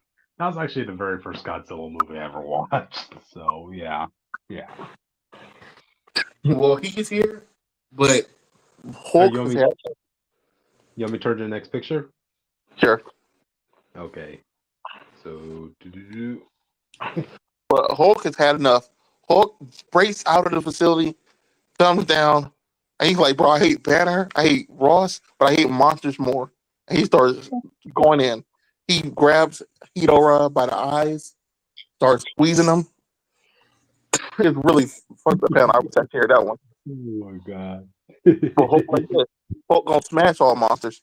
He sends Hedora flying a little bit, but but apparently punching Hedora burns his hand. I don't know why. I don't know Hedora's powers. Awesome. That's one of like the few Godzilla movies I haven't seen. hmm I mean, you gotta give But, him something. I mean, come on, Godzilla versus just some sludge doesn't sound all that challenging. You might as well give him some acid. You know? but because it burned his hand, Hulk gets a different plan. He's like, you know what? Since I can't hurt you like that, and all I can do is like punch and kick and stuff, I'm gonna get Godzilla back up. Because just like y'all randomly start attacking me, maybe Godzilla's not gonna like that. That's Hulk's reasoning. hmm So he gets a bro. He pulls the power line down and get the jumper cables and does like a full clear like table thing, electricity thing to wake up Godzilla. And when he does, he cuts himself and lets his gamma blood get in Godzilla's body. Which is why you get this panel. Gamma by Godzilla. As it says, I, now it's Godzilla's turn to smash. it really bothers me nowadays, audience, that literally all it takes to become Hulkified is literally one drop of blood. No, no, Doesn't no, matter. no. Let's Yeah. be fair. Godzilla does absorb radiation. Can we? Yeah. Austin, can we ever have one example of like, let's say somebody getting like Hulk's blood directly into their system only to die? It just Yeah. kind of feels like it's a cheat now at this point. No, we There's do. no We do. Usually, I'm pretty sure the last two people who tried it died. It's Mhm. usually anyone who gets his blood tries to like modify so it fits their system, and it don't really work all the time. Mhm. Remember, we had those two scientists, and one became super smart, Yeah. one just became dumb and big or something. Yeah. Oh yeah, I recall the scientist audience from She-Hulk run. Yeah, the That first one did it before them male, died. the male scientist. He got the body to Hulk, but he ended up getting the mind of a caveman. And his wife, she just got a big head. Like dang. Idiot. The person before them, there was a guy who tried to do it before them. Well, he just like got some Hulk blood, just entered it, like immediately put it in his body. He just immediately died. Mhm. But this worked only because Godzilla absorbs radiation regardless. So it just Mhm. his body naturally adapted to it. And if you see, he wastes no time shooting a gamma-fied, what you want to call Godzilla's beam, radiation beam, Atomic breath. atomic breath. Let me bring up the And next then the picture. next panel, look at that one blast. His door is gone, bro. And it burns everybody it lands on for obvious reasons. But Godzilla's like picking up monsters, picking up debris. Mhm. And Hulk frees Hulk gets on Kamanga. Kamanga was acting out because he was being mind controlled by, I think, Doctor Demonicus. I don't know, man. It's either him or the other guy there. They weren't being that clear with it. But Hulk frees him. Godzilla looks at Hulk, and Hulk says, "Hulk is strongest one there is," but Hulk don't want to prove that today. Oh, funny, bro. That's the most bitch shit I ever seen. Hulk say, "Hulk is the strongest one alive, but I don't need to prove that today. We can do this." And Godzilla lays back and goes to sleep. Then General Ross decides to try to kill Bruce because he talked down from the Hulk. And Godzilla turned around and looked at him and said, "Let my nigga go." And then he turned around again. And then Ross said, "You know what? We can do this another time." Oh, And that's wow, how that's that good. was. So it's a cool little run. Yeah. Cool fights, cool moments. The next one's gonna be Spider-Man versus Godzilla, and that one's gonna be interesting because we know Godzilla just steals the Venom symbiote. Of So, I course, don't we want need. to imagine Godzilla with a symbiote. so Mhm. depending on how they handle the transformation stuff with that could actually be very cool. Yeah. I mean, I geez, don't Ross. think I like the He- Godzilla they're using though. Why? If I remember, this one is like the 1998 one from Mhm. the one we just read, Yeah. but I think we're using Godzilla 2000 versus Spider-Man. Since they're doing a Venom symbiote, I want them No. to do Spider-Man from. I want them to do Godzilla Yo, from Shin the Godzilla. two, yeah, the 2000s Godzilla has officially gotten its own title as just Zilla. He's his No, own. no, I'm not talking about Zilla. I'm talking about Millennium, whatever it was called. Oh, okay, okay, Millennium. Okay, Yeah. okay. Uh-huh. But I wanted Shin Godzilla. Because Shin Godzilla, the whole thing is that it adapts and his body changes and it evolves. So I was like, you Mhm. put like, the Venom symbiote, that'll be the scariest shit you can do. But this one will be the third Godzilla crossover book. We did Fantastic Four when that came out. We just did this one. Spider Man's next. Then I think after that is X Men, and after that Avengers. Mhm. And then I think he just Jeez. goes to the Marvel Universe. Mhm. Jeez, Ross, if only you had somebody in the United States government that could turn into a kaiju, you know? Bro, we're If only you had saving your that own for kaiju. versus the Marvel Universe, okay? Okay, okay. Just saying, you know. So, damn it, I wanted to see my tax dollars be put into action, right? I want to see my old red, white, and blue kaiju going up against the main guy himself. You know, but I'm not getting that apparently. Dang it. Dang it. Dang it. So, No, but no, that it's not, it's a fun book either way, Austin. So, yeah. yeah. The next cover for Spider Man is actually okay, so I'm proud of them. Um, It's mhm. Spider Man putting out an explosion with Godzilla chasing him, so that's pretty cool. So I'm Hmm, excited for it. It comes out on the 30th, so we'll talk about that in 2 weeks, I guess. cool, cool. But all right, then, audience. Yeah, I guess with that, we should probably move on to the next book. So, already. Hi guys. So I had to pull something from the archives this time around. And since I am in the process of watching every single Eiji Matsumoto work besides Battleship Yamato or whatever the fuck that's called, What is that? I Who is that? decided, huh? What is that? Who is that? Well, I'm getting to it. No, Leiji the guy Matsumoto. you said.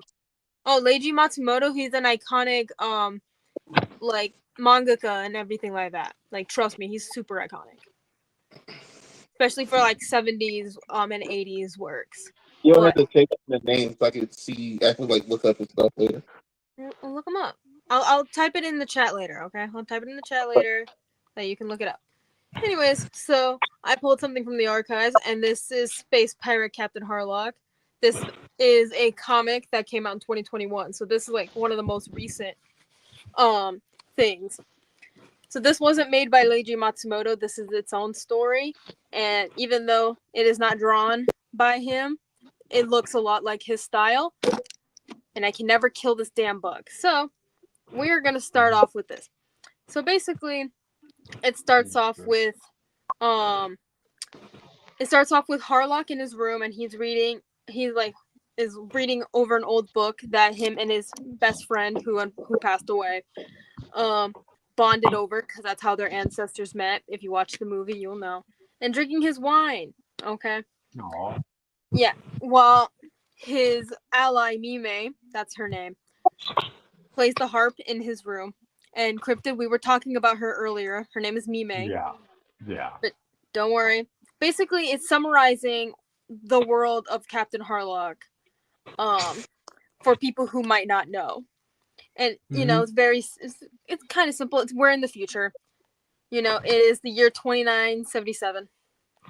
And humanity basically became subservient isn't the word, because no one's really like colonizing them per se, but they basically became kind of lazy in a way, because they have basically everything they need, you know? So that basically means they are vulnerable to attack by an alien race. and this alien race in particular is called the Mazon, right? They originally did inhabit Earth, but then a lot of them kind of fucked off, and now they're coming back to take Earth over. But some did stay, and they put a giant sphere, this black sphere, into like the middle of like Tokyo or whatever. And so whichever Mazon were sleeping, right? They're a race of feminine aliens. That's all you need to know. Gotcha. With like long hair. Very long. Not yet. I'll let you know. Gotcha. I'll let you know one thing. Right. And so this black orb caused the Mazon who were already on Earth to awaken and basically off anyone who found out about their secrets, because they just want to be able to take over the Earth as easily as possible, you know? Because it's the only chance for their survival. So, yeah. So, and guess what? When people started to find out, the leader, right? Like the leader of the Earth Federation, no, the Earth government, because the prime minister of the Earth government, because Earth as a collective all decided to unite as one, which is very ironic because that would not happen. That would not happen at all. That's so unrealistic. Anyway, so he's lazy and corrupted, and he does not even care about the potential of an alien race attacking, even though there's a giant black sphere in the middle of his city. So that's not fun. And they killed a couple people. They killed a couple scientists, which includes one of our main characters' fathers. Okay. Yeah, R.I.P. But don't worry, before he was able to be killed, his name is Tadashi Daiba. A certain man with a skull and crossbones on his shirt pulls up and kills the Mazon, and she basically burns up like paper. That's what happens when you kill them. Huh? The Punisher? No, not the Punisher. Someone else. He's on the cover. Yeah, he's awesome. So basically, Daiba decides to join the ship Arcadia with Harlock and his friends and his crewmates, And here we are. And so we cut over to a young girl with blue hair, right? Because I need to preface that so that you know. And she's basically looking out in the ruins, because why not? Where we see a whole bunch of wanted posters for some of the people who happen to inhabit the ship Arcadia. Okay? And one of those people just so happens to be our title character in question. And I'll get back to her in a little bit. So we cut back to Harlock's room, and we see someone call out, like, on, like, a speaker or whatever, be like, Harlock, we're detecting a spacecraft en route to Earth. Like, should we let them pass or should we engage? And so the person, Harlock, he's like, the maneuver. Like, I'll meet you on the deck. And the person that he's talking to is named Yataran. He's a little short guy who dresses up like a first mate kind of, and he likes ships and he likes airplanes, and he makes model airplanes and ships and such. Fun fact. So he puts the book down that he was reading, and he's like, my dear friend, our discussion will have to wait. He stands up, and Mime stops playing the harp, by the way, and she's like, do you prepare for battle? And he's like, obviously we're gonna go. Mime, your presence always comforts me. Thank you for accompanying me on the harp, as I wrote to my friend. And she's like, yeah, Harlock, since the day you saved me, I gave you my life, and that's why I always accompany you. And if I need to, I will accompany you into the darkness. And he's like, I know. And he leaves. To the friggin', to this cool, like, little, I don't know how to describe this. Not little, it's fucking humongous. But he goes to this one room with, like, a giant pillar tower thing, which is probably what's powering the ship, realistically. And he talks about, he's bringing up his friend Tochiro, who actually built the ship, the Arcadia, which is a pretty cool fucking ship. It's blue here, but sometimes it's green. That's an inconsistency if you consume any Harlock media. Yeah. And he's like, the final battle against the Mazon approaches. Your soul accompanies us in the Arcadia computer. This is a computer. And I promise you we will be victorious. And you can go cut to the first picture. Okay. There you go. There was a lot of backstory stuff that I had to get into before we get to the actual plot of this book. Does that make sense? Yeah. What was that, Austin? Yes. Okay. So yeah, we see Harlock. He's ready to take action. So in the corner over here, can you see that little corner on the bottom right? So we see some Yes. people on like a cargo ship. And so basically one of the people who is making sure that nothing is in their way is like, "Hey, there seems to be like our transmission seems to be scrambled by a pirate frequency." And we see in the distance that the Arcadia, Captain Harlock's ship, is pulling up, and they have to hoist their white flag, so that that they're not a threat, because why not? Anyway, so Yantaran is like, look at that bunch of cowards, like, what a shame, and all this other stuff. Guess who pulls up? Harlock pulls up after the doctor, because there is a doctor on board and a chef on board, because why not? Is like over here drinking his alcohol, having a good time. And Daiba's there too, because why not? Because he has to be in the know. So Harlock gets onto the deck, and he gets behind the wheel, because it's a ship in space. It's a spaceship. It's like a pirate ship, kind of. So there's pirate ship elements. And so Harlock is like, Yantaran, keep the Arcadia cannons pointed at them, ready, the magnetic grappling hook, prepare to board. And he's like, I got you. And they do strike the cargo ship, don't worry. And he was able to like make sure that none of the crew on the cargo ship was able to actually like do anything while they're there. So yeah. So Harlock is able to, it asks Yukike, who is one of the only few women on the ship, but that's okay. She's one of the few, but she is a prominent character. She's very important to the plot. And so he asks if she was coming, and she's like, duh. Huh? Is it just us now? Dang. Oh, next picture? No. I was just wondering if it was just us. Okay, so right now it's us and whoever else just showed up. So Yukike decides to comes along, and so Daiba, who's a very interesting character, he's like pretty young. He's very I think brash would be the word to use. Like he's very like determined to avenge his father. He's like, fuck the Mazan for killing my father. Fuck the government for not doing anything and being lazy pieces of shit. Because I haven't finished Captain Harlock just yet, but I'm working on it. But that is so true. Anyway, so he's like, Captain, let me come with you. Like, those government dogs did nothing when my father died. I want to make them pay. And Harlock looks at him and he's like, as you wish. Like, never forget that on this ship, you're free to follow that dictates your own convictions. So, the crew enters the cargo ship. So you have Daiba, Yantaran, Harlock, and Yukike. Okay, they pull up.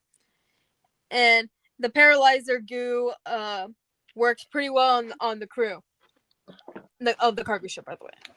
And so basically a certain robotic figure pulls up and tries to attack Daiba and almost succeeds, but gets shot by Harlock in question.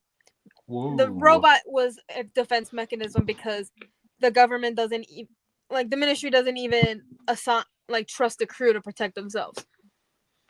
Fair enough.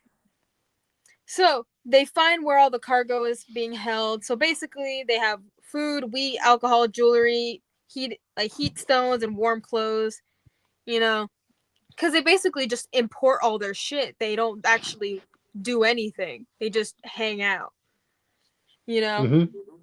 And so Daiba's like, it seems to be unusually cold on Earth right now. And Yantaran, holding like an alcohol bottle, is like, guess we can go skiing earlier this year, ha ha ha. And so Harlock's like, unusually cold. And he's like, take the food and some alcohol and dump the rest. He does that a lot. Like when they're when they get onto cargo ships, they basically take what's essential to them and they dump everything else. And so we cut over to these ruins. where we see a little girl playing the ocarina, and looking at, like, facing the black sphere orb thing, okay? And so Harlock is like, we have to go down to Earth, and I'm assuming this is Daiba because of how they're speaking, but they're like, you serious? We're public enemy number 1. The government will arrest us on the spot. And so basically there's a reason for why Harlock goes to Earth as much as he does, because even though he is a fugitive of Earth. Okay? But we cut over to this little girl who's playing the ocarina. You know, she's noticing that it's snowing again, and that she'll play later. She has her umbrella. It's all good to go. And that she misses Harlock. And so these fuck-ass kids pull up. And one of them is like, haven't you had enough, like, looking at that piece of paper? And she's like, what's the matter to you? Like, why the fuck do you care? And so one of the kids is like, hey, we should leave her alone. You know Captain Harlock is her guardian. Mm-hmm. Yeah, so he is raising this little girl because she is the daughter of his best friend. So, right. Just letting you know. So if I say either niece or goddaughter or adopted daughter, you get the idea. Yeah. You get it. And so, that fuck-ass kid in the front, like I'm assuming the leader, quote unquote, is like, oh, maybe, but he's a dirty space pirate. Like, he abandoned you to go into space. And he's like, don't make me laugh. Like, I bet he's captured already, huh? Mm-hmm. And before he can finish anything that he was about to say and make Mayu really upset because her name is Mayu, guess who shows up? Guess what shows up? Who? The ship, the Arcadia.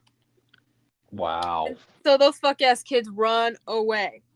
And the thing about Harlock that you need to know is that I've noticed this a lot while watching this show. Keep in mind, I'm not even finished yet. Is that when Harlock appears on Earth to see Mayu, he doesn't, like, walk up or whatever, like, on screen. He just shows up, like, magically for some reason. But he always does show up because he does genuinely care about this child. And in the show, she's like, why don't you just take me to space with you? Like, why won't you let me board the Arcadia? And he's like, oh, your parents wanted you to be raised on Earth so that you could see how beautiful Earth is and all this other stuff. You know, that's why we're not having you go on the ship. And also, she is like 7 years old. Why the fuck would you bring her on a ship where you know that she can get seriously hurt? Like, I know she can get hurt here on Earth, but, like, what Harlock does? He does pirate shit in space, fighting alien species. I find it hard to believe that. I find it hard to believe that he will have, like, daycare center on that ship. You know, after all, you know. No, she lives in, like, a school with a whole bunch of other little kids. I don't know if it's like an orphanage or not, but regardless, going back to it. So she hugs Harlock. She's like, I missed you. And Harlock's like, I miss you too, my darling girl. You know, like, you've grown up so much. And she's like, oh, my music has gotten better.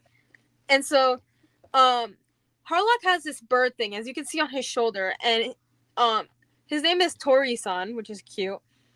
And so, you know, she like, kind of, like, hugs Tori-san, you know, by the beak. Because, you know, it's a weird-looking bird. And Harlock's like, oh, can you play the ocarina for me? And she's like, duh, of course. And he's like, thank you, Mayu. Like, it warms my heart to hear you play so beautifully. But, like, what happened here? Like, why is it so cold in, like, August? I don't know what year. I don't know what month it was, but it doesn't matter. And she's like, oh, it's been like this for several days since the temperature dropped and snow started falling. Like, it's strange at this time of year, don't you think? But don't worry, I'm not cold. I have this coat that Yukike gave me because she's goated. Yukike is goated, just letting you know. Yeah. And Harlock's like, I'm like so much better. Like, thank you. And he's like, but this weather does worry me. Like, there's got to be some forces at work. So we cut over to this weather station in the Arctic Circle. And we see this guy in the back of this, like, ship or whatever. Like, no, not this ship. Like, this, like, spacecraft type thing. And we see this guy looking at a hologram message of Daiba's dad, who was trying to warn other scientists about the Mazon before he died. And this little scientist guy, he looks like Leiji Matsumoto himself, which I'll send you a picture of both of them so that you can probably understand what the hell I'm talking about. But he kind of does look like him. Anyways, Okay. so this like ship lands, and his name's Reiji, by the way, Professor Reiji. So he's met up by this other guy named Dr. Emer and his assistant Talika, who looks very interesting. I'll get back to her later. So basically, Emer is like, oh, it's like, it's so nice to meet you. Like, here's like my assistant and the rest of the team. But so basically he's explaining on what they found and why this might be happening. So they found, like, they were drilling into the ice and they found this gigantic metallic structure, right? And it's about the size of an alien spacecraft, right? It's like it's about the size of a spaceship. And like there isn't much time, like just that we go straight away so that you can see what's going on. And Emir is like, Talika, like, we're going down, stay on the surface, and constant radio contact. And the thing about Talika that you need to know is that most of the characters have like normal colored eyes unless you are an alien. And she has like red eyes. And if you see, and like a very specific look to her, like if you see what the Mazon looks like, you're gonna be like, okay.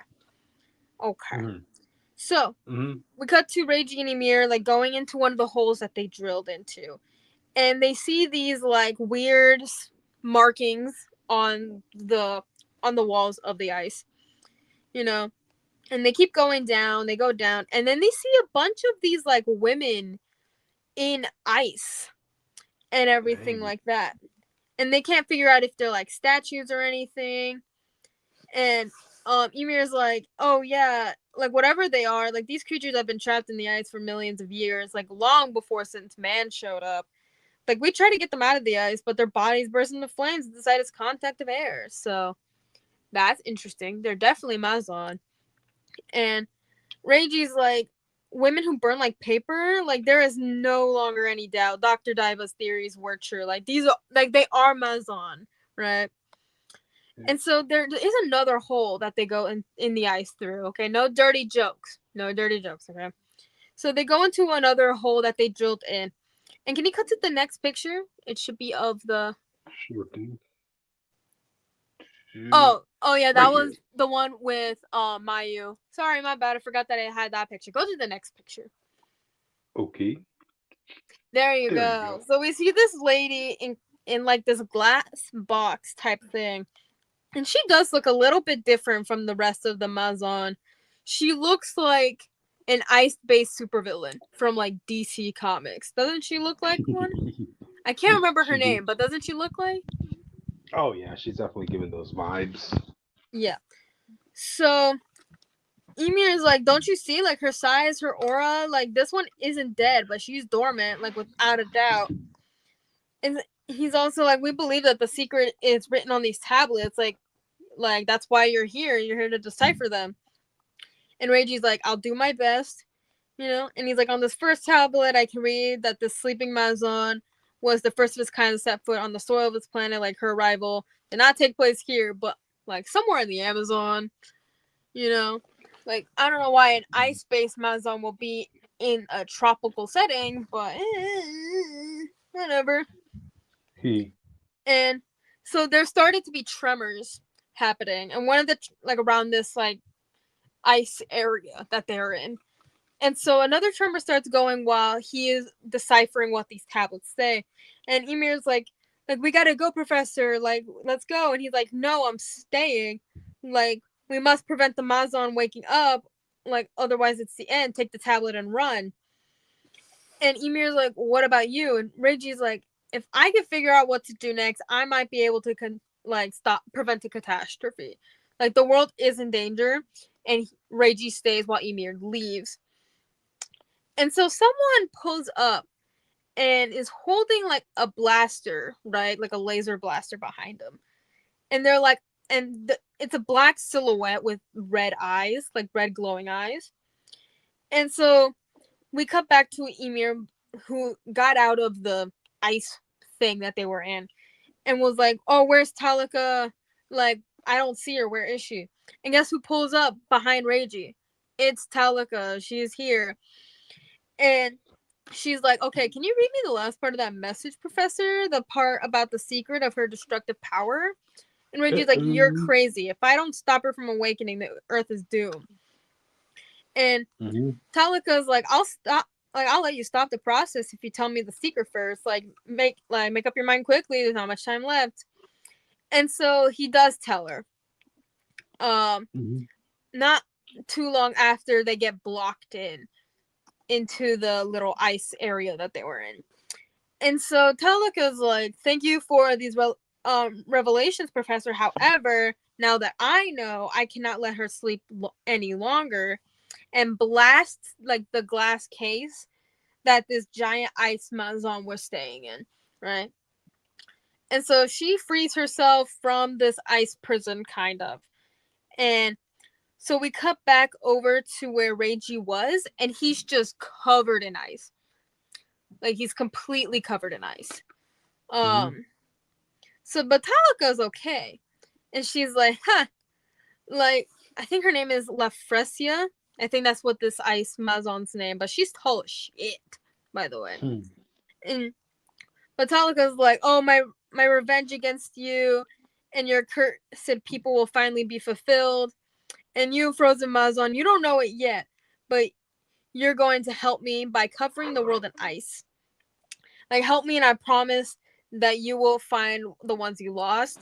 And that's where the main story of this ends. Hello again, Austin, or Jake, or whoever showed up. All right. So we do get some bonus material, bestie. So we get some cool art of some of the characters. This was written and drawn by one person. I feel like you need to preface that. So we get some Harlock, we get some Mime. Huh? You want me to change the next picture? Not yet. I'll get there in a minute. Okay. We get some Mime, luckily. We get some Talika and stuff like that. We get some pretty cool shots from future issues and current stuff. You know, you gotta test it. And, you know, you gotta like practice before you commit truly. Yeah. And everything. So before I tell you to change the next picture, do not change it just yet. So when I finished the first issue and I got to the second to last page, it showed all the variant covers that you can get, because you know sometimes books do that. And so for the first like 1, 2, 3, 4, 5, 6, 7, it was like fine. Like 7 variant covers for an issue 1 is kind of reasonable. But can you switch to the next picture? There are 14 different covers for the first issue. Half of them are just virgin covers. One of them is a blank cover. And yeah, it's a lot of fucking variant covers. But one thing I do like is that But don't hate. I'm not hating. I'm literally giving it its praises because everything was great. Like, all the art is great on here. But I wanted to bring this up specifically because if you guys didn't know, Austin ran on a whole rant about variant covers being better than the main covers for money purposes. That's not like the full conversation, that the rant that he had, but I wanted to bring that up. But all the variants here look amazing. Like, obviously, I do like the main cover, but I do like cover C as well. Like, I think that one was fun. That's all I meant. I want the main cover is good. I don't care about how many variants you have. But if the main cover is just terrible, and you have 25 variants, you're just debating me. Yeah. Luckily, this book has really good covers. That's cool. But yeah, that is the end of the first issue of Space Pirate Captain Harlock by Jerome Alquay. I don't know how to pronounce their name, but it was really good. I think it's its own story, but the art that they did looks really similar to how Leiji Matsumoto does it, and I can appreciate that. Wait, I wouldn't even have minded if it was like its own different art style, but the fact that the writer / the artist decided to keep with the original style makes me glad, because it's an iconic style. Like, all the men have emo hair. That just shows the writer and artist wanted to stay true to the source material then, you know? Yeah, I mean, like, I love the original source material, and I plan on to watch the anime more. So I'll keep you posted on that, and I might talk about issue 2 in the future. So if you want that, let me know.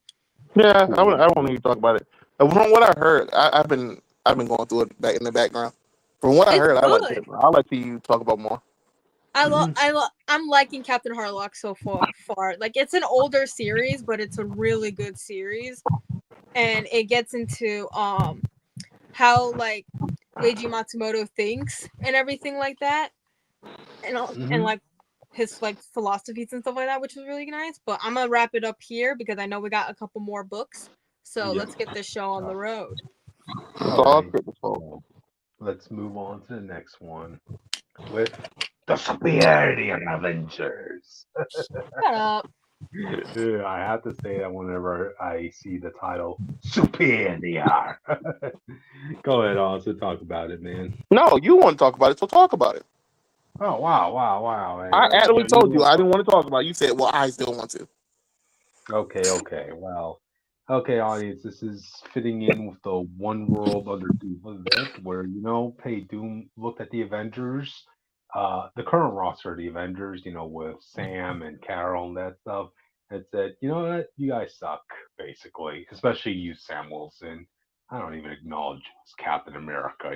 So damn. So what does Doom do? Now that the whole world's under his rule, he makes his own Avengers. You know, so this roster consists of Abomination, who's basically here as a Captain America stand-in, Doctor Octopus, which is a female in this one, Onslaught, Malekith, Ghost, and Killmonger.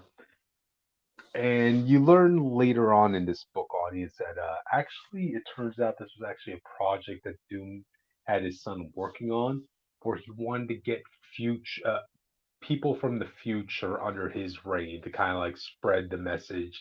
Hey, look, the future looks bright once it's under Doom. Of course, you had a few hiccups, obviously, like the one of the test runs was bringing back Amadeus Cho, who it was in his Hulk form, and he was gray. And they were like, okay, And he Amadeus, was nice. old. Oh, there you go. They had So a firefly shadow and everything. yeah, everybody in the room was like waiting for Amadeus to spread the word and tell how awesome it was to have Doom as the leader. But Amadeus is like, awesome.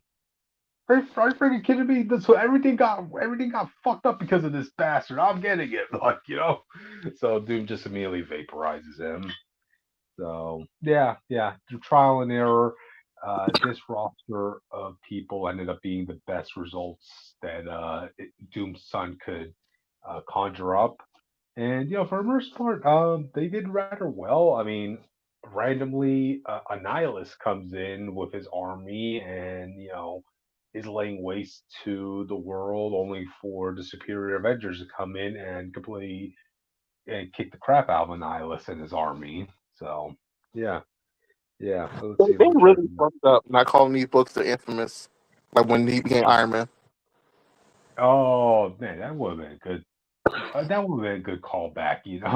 So especially since audience, remember the infamous Iron Man, both issue one and the toy are going for pretty big bucks right now. So yeah, I think you a picture. Don't worry, I got the Marvel Legends of it. yep. There you go. So it's firsthand witness. Damn. Damn, it makes it's like a bad feeling to know that something that was just a random moment in comics ended up shooting up in value like that. Well, to Who be would fair, ever? it was almost the most perfect run, and they fucked it up. People setting up good guy Doctor Doom Iron Man versus evil Reed Richards the Maker. And it was so fucking hype. The Maker had brought his mom back to life. He was probably it was crazy. Ever the lead up to this, Evil, all for them to be like evil, this though in the last issue. yeah, audience. Evil Reed Richards was doing the nasty with Doctor Doom's mom. It implied that at least, like Yeah, dang. So when do we just accept that Reed Richards is a scumbag? I told you. Imagine forcing your greatest enemy in the world on Jake to call you daddy. Like, damn, I'm gonna be your stepdaddy. Like, oh fuck. But anyway, we're not talking about that. We're talking about the superior Avengers. Never do that again. Yeah. I will. You know what? Let me even bring up one of the other pictures of one of the characters. Here we have Killmonger, who, guess what? She just looks like female Killmonger. He needs to be more You know? muscular. hmm Why go through all that effort? Which you gotta ask yourself that. It's Oh, good no, for but a it's couple not of a- blondes. It won't be that bad. I don't see why she'll be buffer than them.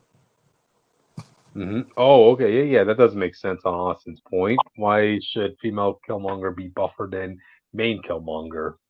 No, I said the door I'm not mod. saying just be buffer than main Killmonger. I think it would be interesting if she was buffer because we have so many like female presenting superheroes that look very similar. No. Gotcha. Well, she I ain't a was saying superhero. that because it seems like she used to be a Dora Milaje, she wouldn't be as buff as people would think. Because Dora Milaje, the way they fight and train, you saw, you know what they look like. They don't get buff for some reason. Yeah. These people don't like. Well, regardless, set your clocks on audience for when we're eventually going to get the rivalry between this Killmonger and Shuri. Come on, you know we're going to get it at some point. I doubt it. We'll see. No, we'll I doubt see. it. Just because she's a woman doesn't mean they're going to pair her with Sherry. It's way more likely that she's going to fight T'Challa soon. Because the rest of them Okay. understand. Gotcha. But anyway, regardless, so these are people that came back from the future to modern day to kind of like say, hey, Doom is great. Doom, we were the best of his selected roster, this and that. And oh damn, forgot this one other picture. Yeah, this is Doctor Doom killing Amadeus. Yep. So yeah, all goes well. Another day saved, and oh, by the way, on it turns out these people that got sent back from the future, they actually killed Doctor Doom. By the way, so yeah, they're going to make it a point to kind of sabotage Doctor Doom in this event before his reign is allowed to continue. So yeah, we'll see where that goes. I don't like the idea that apparently just randomly in the future there's going to be another random woman who decides to be Doc Octopus and shit like that. Like, why aren't y'all coming up with your own names in the fucking future? You're just picking up people's shit and being like, well, I guess that's who I am now. I guess, like in the Doctor Octopus gal's defense, if she somehow got forced to have tentacles attached to her spine, I mean, what else? 4 specific tentacles attached to her spine. There's only so many other names you could get besides Doctor Octopus. You can really make up any name you want. You don't have to depend on what your outfit looks like. When you have 4 tentacles, yeah, basically you do, man. No, it's not. Okay, someone with 4 tentacles coming up. Okay, well, what are you gonna call them? I think you can anything. You don't have to be dependent on what your main thing is. They don't think, oh, you're a telepath, so everything you do and name has to be related to being a telepath. No, it doesn't. Well, to be fair, there's multiple telepaths. There's telepaths in the world, but there's literally only one guy with 4 mechanical tentacles. No, there's a guy, a woman, and another one. Yeah, that calls himself Octopus. Yeah, that's my problem. That's what I'm saying. Yeah, there's already a lady, Doc Ock. Why would you make another one? Yeah, for first appearance credit reasons, Austin. You know how it is. Her name, because the first appearance could be worth something, not just the second lady Doc Octopus. Gotcha. Like, look at the onslaught. Look at that. What is that? Which one? Oh, the main product. Look at that. Yeah. I thought they dealt with Onslaught already. This is a future. Another one in the future, apparently. So either this has to be what a poser calls himself Onslaught, or is it Magneto again? So, I hope it's not Magneto again, because like let Magneto not be a villain for every 5 seconds. Yeah. The weirdest part is, why is Malekith the dark the dark elf here. Because Ooh. we needed someone here to serve cunt. I don't know what you want from me. He's not doing it. Get serve cunt. I don't He's know. not. He, on the cover, he looks like it. This is a variant. This is the main cover. He's not doing it. Okay. But regardless, audience, yeah, that's Superior Avengers #1 for y'all. It was okay. I mean, you want first appearance value, go for it. So yeah, that's it. So alright then, audience. With that, we should probably move on to the next book. He has a So bunch of frauds, man. Superior frauds. all right. Jake.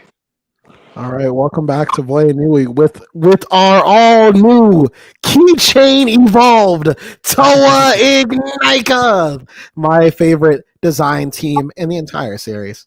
Last time we were on the Bionicle Island of Doom. The Matoran of Matanui had been struck by lightning on the way to Voya Nui and have evolved. They had ascended to become Toa Ignika. Also, the Toa Nuva got their asses whooped by the mighty Brutaka. In one swoop, by the way. So when we come back, we actually get some backstory. There's going to be a backstory one as well. We get the backstory between Brutaka and Axon. So earlier in the series, we were introduced to the Order of Matanui, which is a secret order, a secret good guy order that not even the heroes or villains know about. Maybe Makuta knows about them. It's very unclear. But the Order of Matanui was basically like a secret order that's meant to keep everybody in check. Matanui would send people on secret missions to make sure that shit got done the way that he wanted to get done. And Brutaka and Axon, well, they were one of the top two guys. Brutaka believed in but they both believed in Matanui, but they became disillusioned when Matanui just went into a coma. Axon thought that like Matanui is gonna wake up. So like, because remember, this is basically essentially you worship God and you were right next to God, and then God just went missing, and you're like, oh, where the fuck did he go? You know what I mean? And so Axon's like, oh, he'll wake up, he'll come back. I'm sure he'll come back 8 years from now. And Brutaka's like, no, I don't think he's coming back, bro. I think he's just dead. And Brutaka became more of like dissolute. Like he did his job, but he stopped caring about it after a while. And eventually they went down two different paths. Well, now Brutaka is a villain for hire. And right now he's using his powers to really kind of screw over the Toa heroes. He also almost gets these the Matoran rebellion tortured by this giant snake. And we find out that Brutaka actually has a different power because right as the Viper is about to kill the Matoran, he uses his abilities to teleport the entire six-headed snake somewhere else. We find out actually a little bit of lore that so earlier in the series there was this kaiju that was in Metro Nui, the Toa Metru fought, and the only reason it was there was because Brutaka teleported it there. So that's a little bit of funny backstory for you. Brutaka is concerned though that he did just save these Matorans' lives out of nowhere, so he's worried like, hey, maybe there's a little bit of good in me, but I don't want there to be good in me because I have to be strong for the storm that is approaching. We also get this cool art. I love when we see Bionicle comics, so I'm about to show this really cool art here. I love this. This art style for the Bionicle comics is really cool. The Paraka basically are hunting down the last of the Matoran resistance, but there's been a lot of infighting lately. The Paraka are not doing so hot as a team, and really, if it wasn't for Brutaka, I'm willing to bet the Toa Nuva probably would have beat them in a second match because these guys are getting fed up with each other. And we also have some we get a beautiful recap of the arrival of the Paraka 2 as I think I don't remember this name, but they kind of go back to show you what it looked like when the Paraka showed up in the novel. I love this shot. This looks so cool. This is when the Paraka first showed up on the island and they pretended to be heroes. I'm not gonna lie to you. If they showed up, if people showed up like this, I would not believe these are the good guys. You know what I'm saying? Like if you saw this, you're not thinking good guys, are you? No. That's what I'm saying. But sure enough, they show up and yeah, it is what it is. Oh, wrong one. That wasn't my territory. Meanwhile, we get the Proc are basically, like I said, the Proc are a bunch of are infighting, and Zocton's like, listen, we gotta hurry this up because I don't know how much longer I can keep these guys together.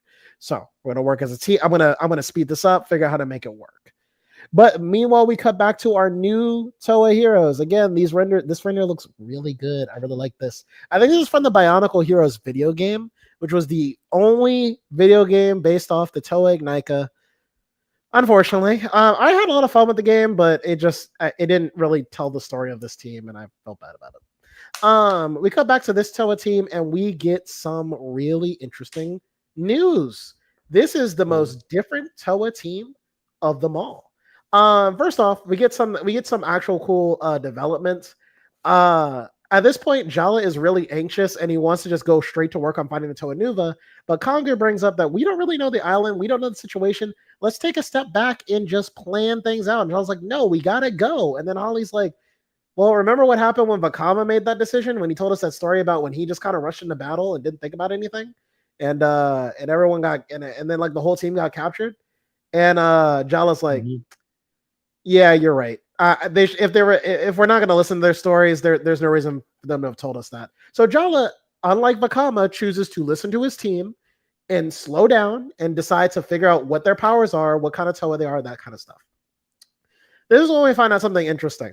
So they don't really like their masks. They feel really uncomfortable and really different. And I think it's Naparu. He's like, you know what? I'm gonna take off my mask, get a little breather, put it back on in a second. And he takes off his mask. And normally when you take off your mask, you're just a little robot man underneath. You have a robot face and everything. When Naparu takes off his mask, he's like a nuclear light bulb. Everyone's like, yo, whoa, what the fuck? Yeah, and everyone's like, yo, what's going on? Put that mask on, bro. Put the mask on. And he's like, oh shit, I'm sorry, I didn't know. So he puts his mask on and like, what's going on?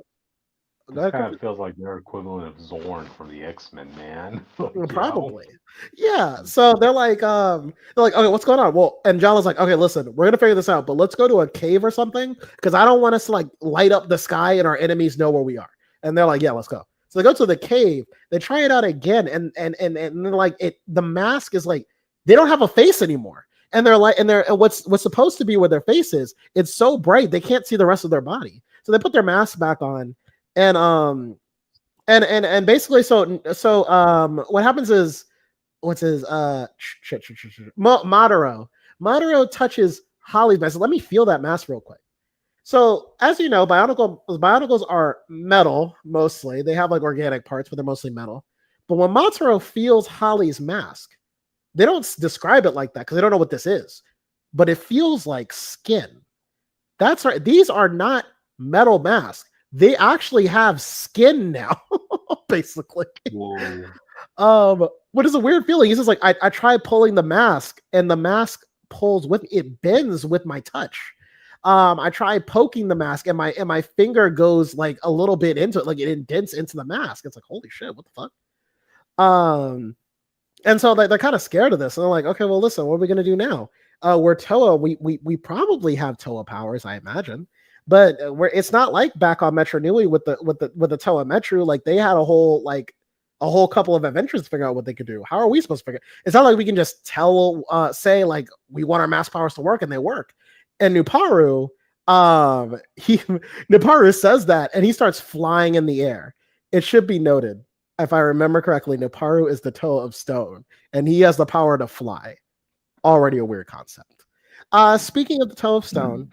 It's time to tell you guys about the racist history of Bionicle. Okay, we're here. Okay, if you look closely, there is no brown Toa on this team.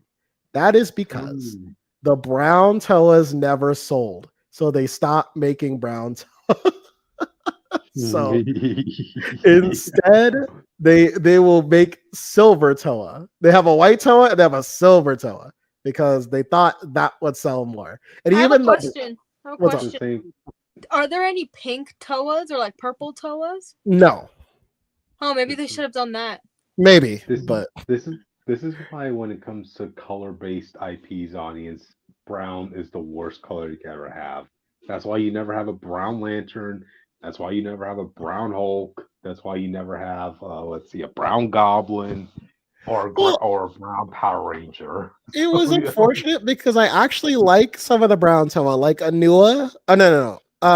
Wanua. I actually really like him where he had like little like the his head shape, like his mash. I don't know how to explain it. Like the visor eye shape was really cool. I like some of the brown Toa, but apparently they sold the least. And once they got to this team, they said, "You know what? We're not going to do it." If you look closely, there is no brown Racism. on this team. Yeah, they have a black Toa, and I think they even get rid of the black one at some point. I think they have two black ones actually, but that brown gotta go. But yeah, so now that the Toa Ignika are figuring out their powers, like, okay, well, let's figure out how we're gonna get across the island. I'm sorry, I'm just mesmerized by their looks right now. They look so fucking cool in this shot. I'm sorry. But um yeah, so next time we show up on Voyanui, two things are gonna happen. Either I'm gonna continue with the story, or I'm gonna take a break from the book and I'm gonna review the Bionicle Heroes video game, which takes place roughly around the time of this part of the book. Unfortunately, it cannot substitute the book because it deviates from the book 100%. As in, there's nothing but the villains that are in common with the book. But it is a part of Bionicle lore, and it might be a nice break for a week. So there you go. But next time the Paraka will still be betraying each other, and Zoctom will come up with his plans. Also, the Paraka are aware that the Toa Ignika exist because they looked into the stars and they saw 6 spirit stars, and the spirit stars mean that there are Toa on the way, so they know they have new enemies to contend with. But yeah, that's the Island of Doom saga. Continues to be an enjoyable, fun ride. I think my only complaint is right now, and now that they're the Toa, maybe we can get more of this. I don't think the Toa Ignika are very pronounced in their personalities. Jala is the leader, yes, and I like Jala, but that's all he really is. You know what I mean? Like when it came to Vakama and Tahu was the leader, but he was the hothead. You know what I mean? Vakama was the leader, but he had a lot of doubt in him, and he had a lot of spite in his personality, and especially when coming off the backs of the Toa Metru, they were filled with so much personality. Oh my god, every Toa Metru could fill their own fucking chapter. I could just read their thoughts. I'm like, this is fucking awesome. I looked at the Toa Metru, I knew exactly what that Toa was going to do, think, or say. When it comes to this team, I'm still not entirely sold on them as individuals. As a unit, they're cool, but I need to see more of them as individuals and what makes them unique. So we'll see if it can rise above the allegations on that one. But yeah, that's the story so far. So. Gotcha. But all right then, audience. I guess with that, we only have 2 more books left. So, all right, we should probably move on to the next one. So, I Lie Popeye number 4, audience. Look at that cover. Look at that. It's a pretty cool cover. Yep. Cryptid. I just wanted to say, I like how we both picked comics that like recent comics that had that IPs are like kind of old. Like recent comics of older IPs. I kind of like that's what we chose this week. We had nothing to talk about. Yeah, we kind of have like, well, I mean, this is a new issue that came out this week, though. Yeah, but still, it's celebrating the 95th anniversary of Popeye, audience. Justice for Felix the Cat. Yeah, just wait until 5 more years, audience, when Popeye gets into public domain territory. You could write whatever Popeye story you want then. Yeah, we already know what they're gonna make. They're just gonna make a shitty F tier freaking horror movie. Gotcha. Oh, Austin's back. Yay! All right. Back for Ultimate Wolverine. Gotcha. But they already made They already made a shitty horror movie. That's not a joke. Like a few months ago. Oh yeah, I recall seeing a trailer for that. But anyway, here we're talking about I Lie Popeye, right? For those of you who need like a little up to date as to what's going on, you have basically like this group, this like council. It almost feels like Thanos in the Black Order, but all of these characters feel like they were drawn as final boss anime level bad guys. They've been hearing the legend of this Popeye, and they've been seeing his battles and feats and triumphs, and they're like, this guy has reality warping power. We need to harness that. But they've been studying his body and realized it's not the spinach that's giving him his power. It's just something about his body that reacts to the spinach that does it, you know? So the best they could really hope for is to just get like a piece of Popeye's body. And this is a little food for thought, audience. They realize there's one thing missing from Popeye. Austin, can you guess what it is? I don't Austin? think he's gonna be able to guess. Come on, Austin. Give it a try, dude. Look at that picture. A full Bro, body just shot of him. tell me the story. Okay. The one part that's missing from Popeye is his eye. Oh, dang! Like you never stopped and realized. Oh, wait, so that's where he got his name, Popeye. Oh, I didn't even. Okay. He was missing an eye. Mm. Yeah, I never thought about that before this book, audience. I'm just so used to his one eye being open and the other eye being closed, but it never occurred to me that it was because he was missing an eye.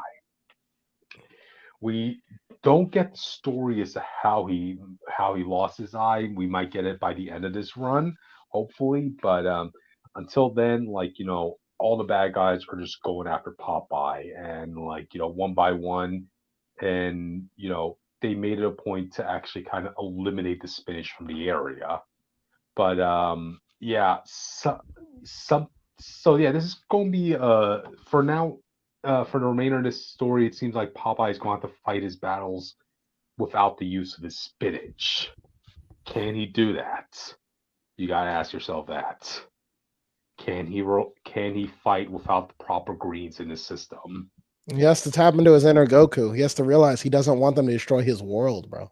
Ooh, it's funny you should mention that. It's funny you should mention Goku, right? Because like in the midst of the fight here, they actually the bad guys end up sending one of their secret weapons, which is Wimpy, J. Wellington Wimpy. Audience, you remember the guy who always saying, "I'll gladly pay you on Tuesday for one hamburger," you know?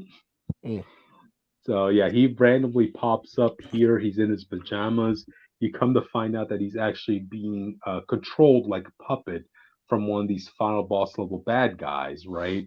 And dude, even though Wimpy is sleeping, his body's being controlled by the bad guy, and he's full on fighting like a Super Saiyan in this. You're like, oh shit, man. This is no joke. Like Popeye tries his best to fight him, especially since his family's here. Yeah, that's also another thing I like about this book, audience. It's bringing in like the family of Popeye. It's not just Pluto or Olive Oil, but also his father Putek Papi, the cousin to the killer whale, and even his step parents, Whaler Jones, and his wife. So it's pretty cool. And here we see, Popeye's stepchild, his step baby, Sweet Pea. In case you all forgot who that character is, it was a baby that was adopted by Olive Oil and Popeye. But regardless, they were thanks to Pluto, he was actually able to land one sneak shot in the back of Wimpy to knock him out. But unfortunately, two of the other goons that were in here end up kidnapping Sweet Pea. Leave the kid So alone. I know. This is all about getting Popeye. They need him as bait. So yeah, They do things are. that in Harlock a lot. Yep, pretty much. Both Popeye and Olive are really heartbroken by this turn of events. You have Olive Oil, like they all try regrouping to see what they can do now, and Olive Oil's like heartbroken at this. She feels like she's a failure as a mother, and she reminisces about like the time that they first met Sweet Pea when Popeye found him in their porch, and all of a sudden now it was no longer just Popeye and Olive, it was a family, so Families. just yeah, that was very heartbreaking. There does go they do actually go in depth as to Olive Oil's family. Apparently, she actually comes from a long line of witches. Uh, I didn't know about that. That kind of seemed a little random. I gotta be honest. Um, oh, by the way, both Olive Oil and Pluto kind of got like a little upgrades in this because they need to help Popeye during this fight against his council, right? Olive Oil had to get a new magical eye implanted in her, and Pluto got like a brass knuckle on one hand and a shield in the other, you know. So, oh yeah, and Olive Oil got a magic wand too. So there's that. But now we turn back to Popeye. He's just trying to pull himself together because keep in mind, like now he feels like he's a failure. He wasn't able to stop Olive Oil from getting hurt, and now he just lost his child. Right now he doesn't have spinach around, so like he's really doubting himself. You know, this is the typical hero's journey you normally see the main character go through. You Oh, it's know, like not a typical crack addict move. Oh my god, I can't do drugs. How do I win? Bro, learn tactics. well, this is like, oh, I mean, come on. Imagine Goku trying to fight without doing any of his Kai moves. You know, He did that. he can. Oh, come on, he cannot last a Bro, fight I'm without. not joking. He did that. What the villain was Moro, and Moro had the ability to take away your power. They fully take away Goku's power to the Yeah, point where he's a normal person. basically. Okay, there's that. But anyway, this is where uh, like Popeye is getting like a little pep talk from his family, specifically Pluto, right? Look, this is where I really got to mention these pages, right? What's being said. Uh, Popeye's like, what if Olive Oil gets hurt again? I'm not sure I'm enough. Oh, boo freaking who? Who comes in? Of course, Pluto. You heard me, Runt. The mighty Popeye the Sailor Man finally suffers a proper loss, and what does he do? He sits around and whines about it. Pluto, this isn't the time to push me. Oh, please, it's a perfect time. Do you know how many times I've lost to you? But this ain't about some squabble with you. The kid got taken, you maniac. Well, it's always about losing for me. You never see me moping around, have you? That chance, get over it. I've literally lost countless of times. I've had to pick up the pieces of my pride from losing to a pipsqueak like you. And Popeye says, "Pride? Is your brain broken? You've been a bully for as long as I've known you. A jerk to the core. You've always trying to take what ain't yours. You lost to someone standing up for what's right. Trying to take what ain't mine? That's 'cause you got everything, and I got nothing, you idiots. You got a girl, a family, friends. What do I got? Heck, if it wasn't for you lame lot, I wouldn't have anything. You're all I got, you moron." Like, oh wow. I didn't No, expect. don't try to put that on me because you're an asshole and can't do shit Yeah, for yourself. Fuck and off. Popeye just doesn't have anything to say, and then Pluto's like, "Right? No snappy reply, huh? This Yeah, is whatever." like if reverse flash it to Barry. Like you could have did anything in life. You would have tried to focus on me. You could have built those relationships. Don't try to act Hmm like this. Fault. We met one time. but We fought one time. You decided to keep fighting. but this is like kind of like the push that Popeye needs, right? And of all people, who knows him better than Pluto at this point? You know, who knows better what Popeye is capable of than his greatest rival? Like even Poop That Pocket comes in. Like let's His see, wife and dad, a lot of people actually who has yeah, actual in relationships with Popeye. yeah, Is that Popeye. Yeah, Poop Deck Poppy actually came in and telling Pluto, that took guts. Now, and that took guts. And look, he knows he ain't picked the nicest way to say it, but Pluto is trying to encourage you, Popeye. There ain't a man living that don't have some moldy seaweed in his past, but the past don't define a man forever. I'm like, wow, wow. Yeah, this is kind of like to help Popeye go push through his like little mental barriers right now, of feeling like he was a failure in this instance. And of course, he and Olive Oil share a real intimate moment. Like, yeah, we're gonna go save our child, and we're just gonna save it as a family. And then that's when you cut back to Sweet Pea, who's like, cuddly playing with like some balls, and you see the villain monologue in the background saying, okay, let's see, Popeye will come for you, but I won't it won't end well for him, especially with Olive Oil. And yet, hidden from your conscious mind, the unlimited power to unravel it all. The paradoxical poetry of it is brilliant. So yeah, Sweet Pea might be playing a bigger role in this story than we originally thought, audience. So yeah, that's really how the issue ends. And yeah, I mean, I want to see Popeye trying to save the day if he doesn't have spinach. Have we ever seen a story like that? No. Will we ever get to see the story of how he lost his eye? Most likely, yes. The writer, let me see, Marcus Williams. Nobody was thinking about like how did Popeye lose his eye until you brought it up. So I damn well expect you to be telling that story by the end of this run. So and kudos to Pluto, man. Kudos to Pluto. For having that heart-to-heart talk with Popeye.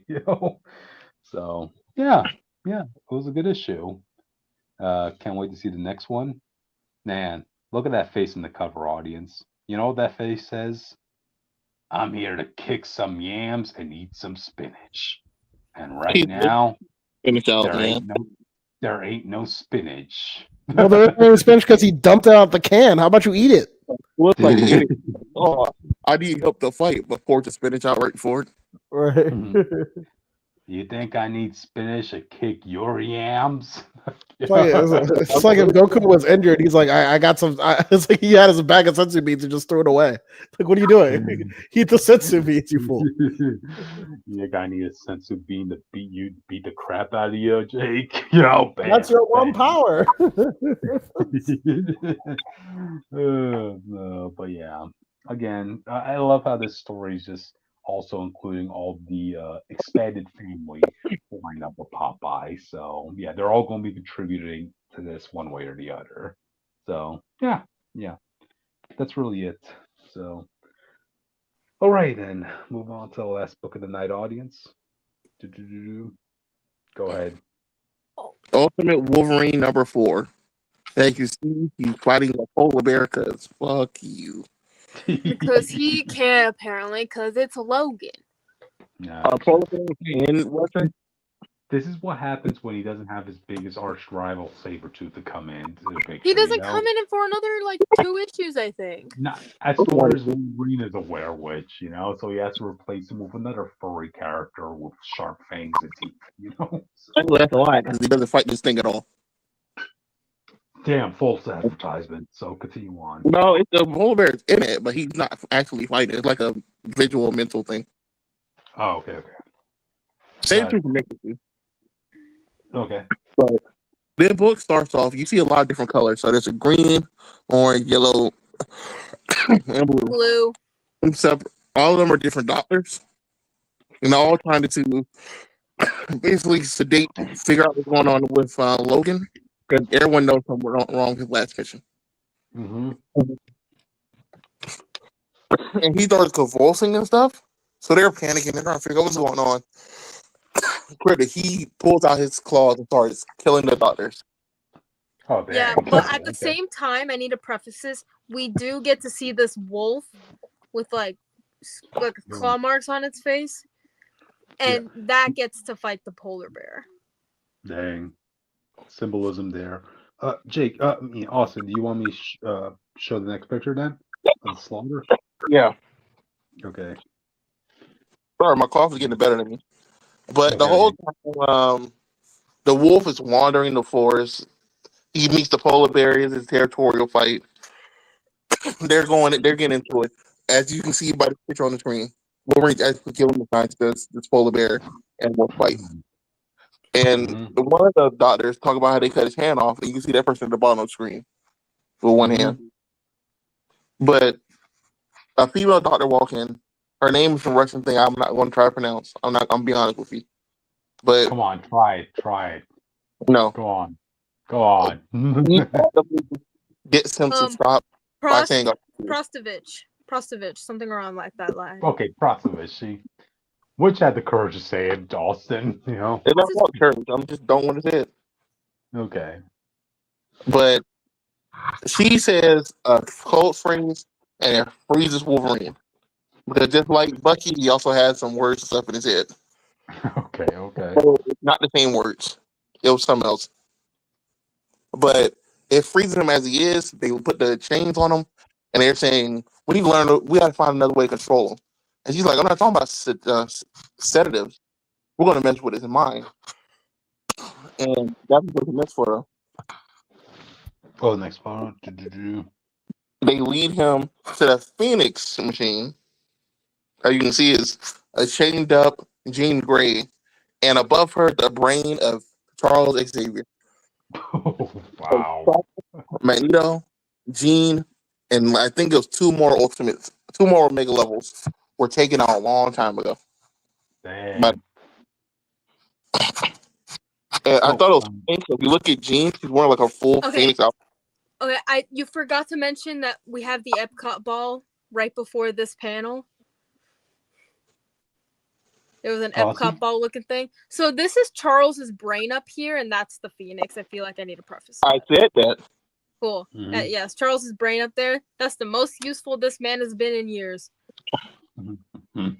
You say that, but you like Krakoa era, which was only because he did that. It was a group effort. No, it was Charles and Moria who started that. Yeah. Still a group effort, regardless. It was not just him, but regardless. I still don't like Charles. I don't like Sinister. Fuck you, Charles.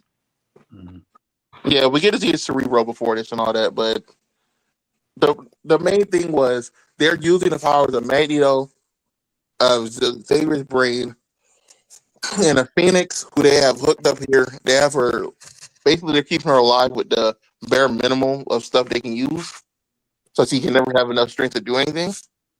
But this is how they were erasing his mind and messing with his memory in the first place. And I was like, if you have this, why isn't there more Winter Soldiers? I feel like you would have more. Mm-hmm. I think you'll do more than just Wolverine. You know what I mean? Yep. I would have had a whole mutant line of Winter Soldiers. Yeah, because Lord knows we have our fair share of feral mutants out there, you know. So yeah, the whole family would have been here, man, and Sabretooth, and I would have did a Hulk for good measure. Dave, you want Avengers Assemble turning Hulk into the Winter Soldier? One of the funniest shit I ever seen in my life. The idea there's a solid, big ass Hulk with the Winter Soldier program stuff in his head. It's hilarious. I really wish they did that with like I'm Dead Show or something. I saw that clip online once, man. Dude, you're telling me you have a sniper rifle that's custom made for a Hulk? Are you fucking a sniper rifle? What? Hold on. Cryptid, in general, on the Discord, I sent what the Epcot ball looks like. Okay, hold on a sec. An Epcot ball. Oh, yeah, I see that. Yep. It's the Epcot. The maker survived, like kept just that, and then just like fucked off the rest of Disneyland and Disney World. Gotcha. But yeah, we find out they got Xavier when he was, I believe it was like 60, 70, like right before he started the X-Men. It's implied. Because in the final issue of this, it's a whole lot of text. But they're like, between him and Magneto, they could have taken over the world. They got powers beyond imagination. Thus, we need them Omega level. But we got these all people. Apparently they have a few more. They do call them Homo Superior, so that's still moved on to this timeline. But apparently the Phoenix being here isn't just for mind control stuff; it's for something else. But it also implied that Phoenix is also one of the only few people that can calm Logan down, which is weird because we know, like in the main universe, he likes her and stuff. But in this universe, when we see his memories and stuff, there's nothing of her there. Oof. So I doubt she erased her stuff from his memories and then erased his memories again. You know what I mean? Yeah. So either he has no relationship with the Phoenix and they're just like, well, you know, these two people, there's some bullshit like that, or something else going on. Mm-hmm. But the more I see like the cast they chose, I just think it's weird to be like, oh yeah, so when they time me to take on the world, I'm gonna pick like Sunfire and Magic with them. But he didn't pick Ultimate Wolverine. I think Magic probably. I haven't really like fully been keeping up with Ultimate Wolverine, but have they explained who these other three people are that the Phoenix is controlling? No, First, Krylenko and Petronova. Petronova. That's how. Yeah. No, we do not know. I think those are code names. Maybe. Well, the Petrona sounds kind of close to what Black Widow's name used to be. Yeah. I don't know. They don't explain it. Those are the closest we get to names. So we do know there's potentially more Winter Soldiers, but I guess we'll find out. But so there is a character with that name. I don't know what their alias. Oh, Darkstar. This is Darkstar. Who the fuck is Darkstar? She's a part of the Red Guard or whatever the fuck they're called. Oh yeah, Osiris is the fucking bear. Yeah, the Winter Guard. The Winter Guard. Winter Guard people. Osiris is the bear, and the other one is the I think Red Dynamo. Yeah, I was like, I just had to look up one of their names, and I'm like, okay, I have an idea. So that makes a lot of sense. Winter Guard do exist here in some capacity. Good. The Winter Guard are the Winter Soldiers now. So that's kind of funny. That also means the polar bear might actually just literally be the bear, the bear Winter Guard man, and just playing a real bear man. So that could be funny, but that's it. Gotcha. Well, sounds like an interesting issue. Yeah, you don't get much more brutal fate than, just being a brain audience. So, yeah. Alrighty then. So that other guy, the Krylenko guy, he goes by Vanguard. But he used to go by Red Guardian as well, but I don't know. There you go. So, alrighty then. We made it to the end of the video, audience. Yay! I can go charge my iPad. But come back next week. We'll be talking about the media news of then. We got a lot of shit to talk about then. Any TV shows for them we gotta watch? I don't even remember. Not that we have to watch. I'm okay with having a break with that. So Okay. All right. All right. We'll be back next week. But as long as you guys remember that even a devil may cry.